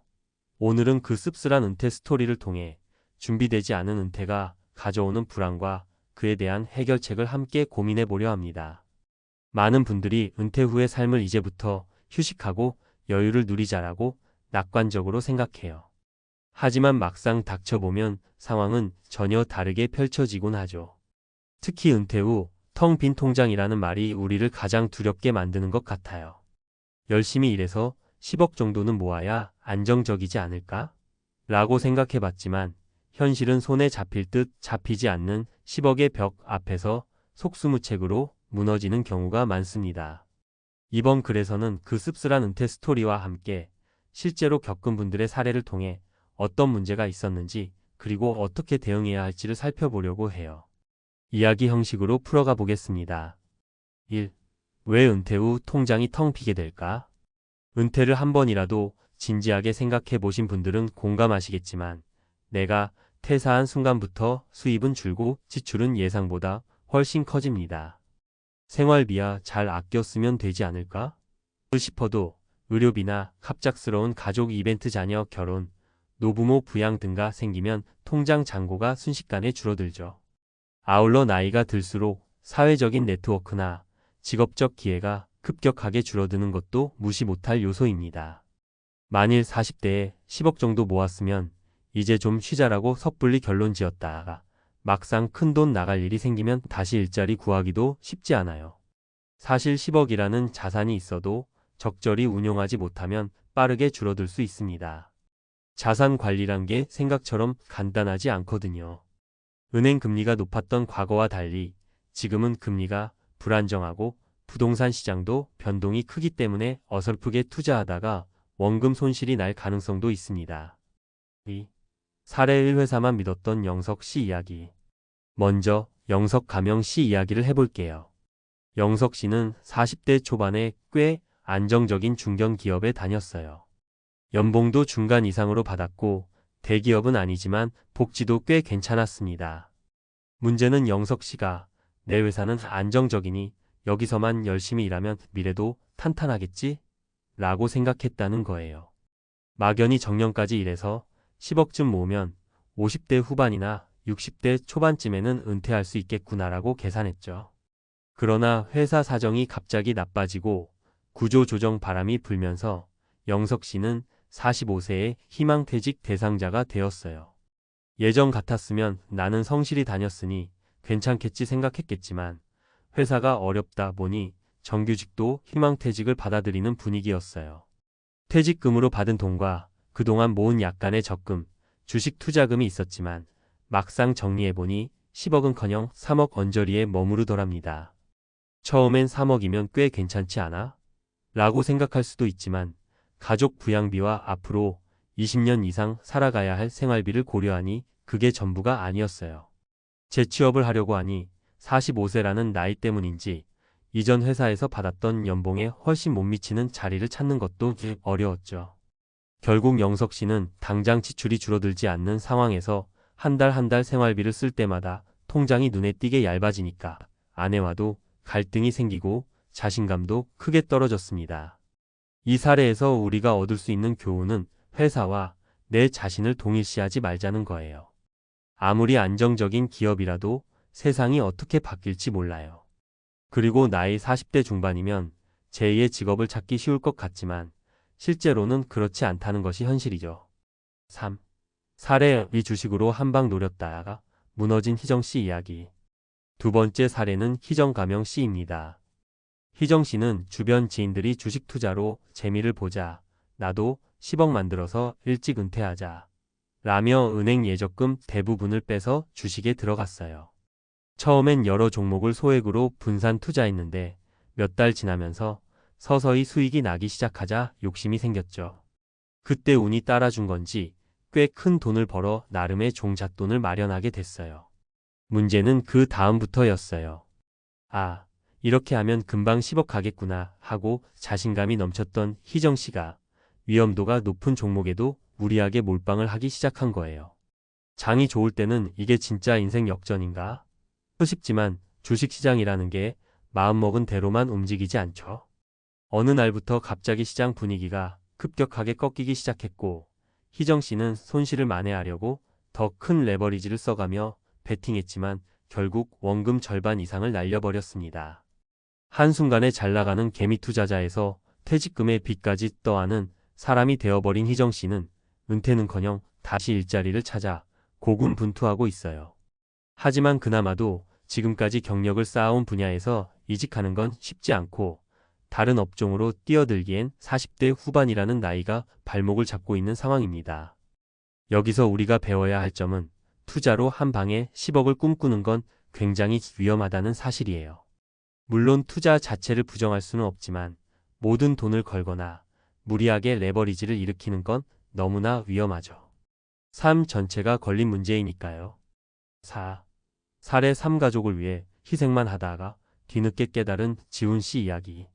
마지막으로 지훈 가명 씨 이야기를 해볼게요. 지훈 씨는 20대에 결혼해 아이 둘을 키우며 열심히 달려왔습니다. 집에서 가장이니 자녀 교육비며 생활비를 부담해야 했고 부모님도 부양해야 했어요. 자연스럽게 저축이나 투자에 쓸 돈이 거의 없었고 그저 월급 들어오면 빠듯하게 오늘을 살기 바빴던 거죠. 그러다 보니 어느새 40이 훌쩍 넘었습니다. 문제는 자녀가 중학생, 고등학생이 되면서 학원비나 사교육비가 감당하기 힘들 정도로 늘어난 시점이에요. 매달 빠져나가는 카드값만 해도 엄청난데 정작 자신의 노후 자금은 손도 못 대고 있었죠. 내가 벌어도 전부 아이들하고 부모님을 위해 나가니 정작 내 은퇴 자금은 준비 못했네라고 뒤늦게 깨달았어요. 그렇다고 아이 교육을 소홀히 하거나 부모님을 못 챙길 수도 없으니 그는 자기 자신을 계속 뒷전으로 밀었습니다. 그렇게 40대 중반에 접어들자 이제부터라도 노후 준비해야 하나? 또 생각이 들었지만 이미 늦은 감이 있었습니다. 모아둔 돈이 없으니 위험한 투자에 뛰어들기도 겁나고 그렇다고 급하게 은퇴를 택할 수도 없죠. 자기 개발을 하기도 쉽지 않고 주변에선 이미 자산을 어느 정도 모으거나 집을 한 채 마련해 놓은 사람들이 꽤 되다 보니 상대적 박탈감도 크게 느껴졌다고 해요. 지훈 씨 사례를 통해서 우리가 깨달을 수 있는 점은 아무리 가족이 소중해도 내 노후를 전혀 준비하지 않는 건 결국 가족에게도 부담이 될 수 있다는 겁니다. 내 노후가 안정되지 않으면 은퇴 시점 이후엔 오히려 자녀에게 경제적으로 의존해야 할 수도 있으니까요. 5. 그렇다면 어떻게 대응해야 할까? 위 3가지 사례가 각각 다르게 보이지만 결론적으로 은퇴는 어느 날 갑자기 현실로 다가온다는 공통점을 지니고 있어요. 그렇다면 우리는 어떻게 대응해야 할까요? 장기 플랜 수립. 당장 모아놓은 돈이 없더라도 늦었다고 생각하지 말고 지금부터라도 구체적인 예산 계획을 세워보세요. 내가 매달 얼마를 저축해야 하고 그걸 은퇴 시점까지 꾸준히 불릴 수 있는 방법은 무엇일까? 를 진지하게 고민해야 합니다. 막연히 10억은 모아야 해. 가 아니라 실제로 내가 노후에 필요한 비용과 수명을 고려해 현실적인 목표 액수를 설정해야 합니다. 위험 분산 투자. 투자는 필요하지만 절대 한 번에 올인해서는 안 됩니다. 다양한 방법으로 분산하고 투자 공부도 꾸준히 해나가야 해요. 특히 40대 이후에는 한 번의 실패로 돌이킬 수 없는 손실을 볼 수 있으니 더욱 신중해야 합니다. 직업 포트폴리오 만들기. 정년이 보장되는 시대는 사실상 지났다고 봐야 해요. 본업 외에도 사이드 잡이나 부업을 조금씩이라도 운영해보는 게 좋습니다. 온라인 강의, 유튜브, 블로그, 소규모 창업 등 다양한 루트를 고민해 볼 필요가 있어요. 언제 어떻게 될지 모르는 상황에서 한 곳에서 모든 수입이 나오지 않도록 하는 게 리스크 관리에 도움이 됩니다. 개인연금과 보험 활용. 국민연금만으로는 모자란 게 현실이잖아요. 그렇다면 개인연금이나 변액연금, 저축보험 등을 병행해 볼 수 있어요. 물론 신중하게 상품을 비교하고 내 경제 상황에 맞춰 가입해야겠죠. 소비 습관 재점검. 생각보다 간단해 보이는 소비 습관만 바꿔도 장기적으로 큰 금액을 절약할 수 있어요. 가령 습관적으로 사는 커피나 불필요하게 유지 중인 구독 서비스, 과도한 외식 비용 등을 줄이면 1년만 모아도 제법 큰 돈이 됩니다. 주변인 가족과의 의사소통. 특히 지훈 씨처럼 가족을 위해 희생만 하다가 정작 자신의 노후 준비를 못하는 경우가 많은데 가족 간의 적절한 합의와 협력이 필요해요. 부모님 용돈이나 자녀 사교육비 등 서로 솔직하게 대화하고 상호 협의점을 찾아보는 게 중요합니다. 내 노후 자금 확보가 결국 가족에게도 도움이 된다는 점을 꾸준히 설득하고 함께 가족 재무 설계를 짜보는 것도 방법이에요. 6. 마무리하며. 은퇴 후 텅 빈 통장이라는 상황은 남의 일이 아니에요. 현재 3040대를 살아가는 대다수 사람이 어느 날 갑자기 맞닥뜨릴 수 있는 현실입니다. 은퇴라는 게 예전처럼 50대 후반이나 60대에만 하는 게 아니라 회사의 구조 조정이나 개인적인 사정으로 40대에도 불시에 찾아올 수 있기 때문이죠. 이번 글에서 소개한 영석 씨, 희정 씨, 지훈 씨 사례는 각자 다른 상황이지만 미리 대비하지 못했을 때 어떤 일이 벌어지는지 적나라하게 보여줘요. 물론 세상에 100% 완벽한 대비책은 없겠지만 준비된 사람과 준비되지 않은 사람 사이에는 엄청난 차이가 있습니다. 오늘 이야기를 통해 조금이라도 나도 이제부터는 은퇴를 구체적으로 생각해 봐야겠구나 하는 마음이 드셨으면 좋겠습니다. 혹시라도 이미 늦었다고 자책하시는 분들이 있다면 지금 당장이라도 작은 준비를 시작해 보세요. 정말로 12년 뒤의 모습이 달라질 수 있답니다. 우리가 현실을 직시하고 꾸준히 대비한다면 텅 빈 통장 대신 작은 씨앗이 조금씩 자라나서 언젠가는 든든한 버팀목이 되어줄 거예요. 준비된 은퇴가 주는 편안함, 그 안정된 미래를 위해 오늘부터 한 걸음씩 나아가 봅시다.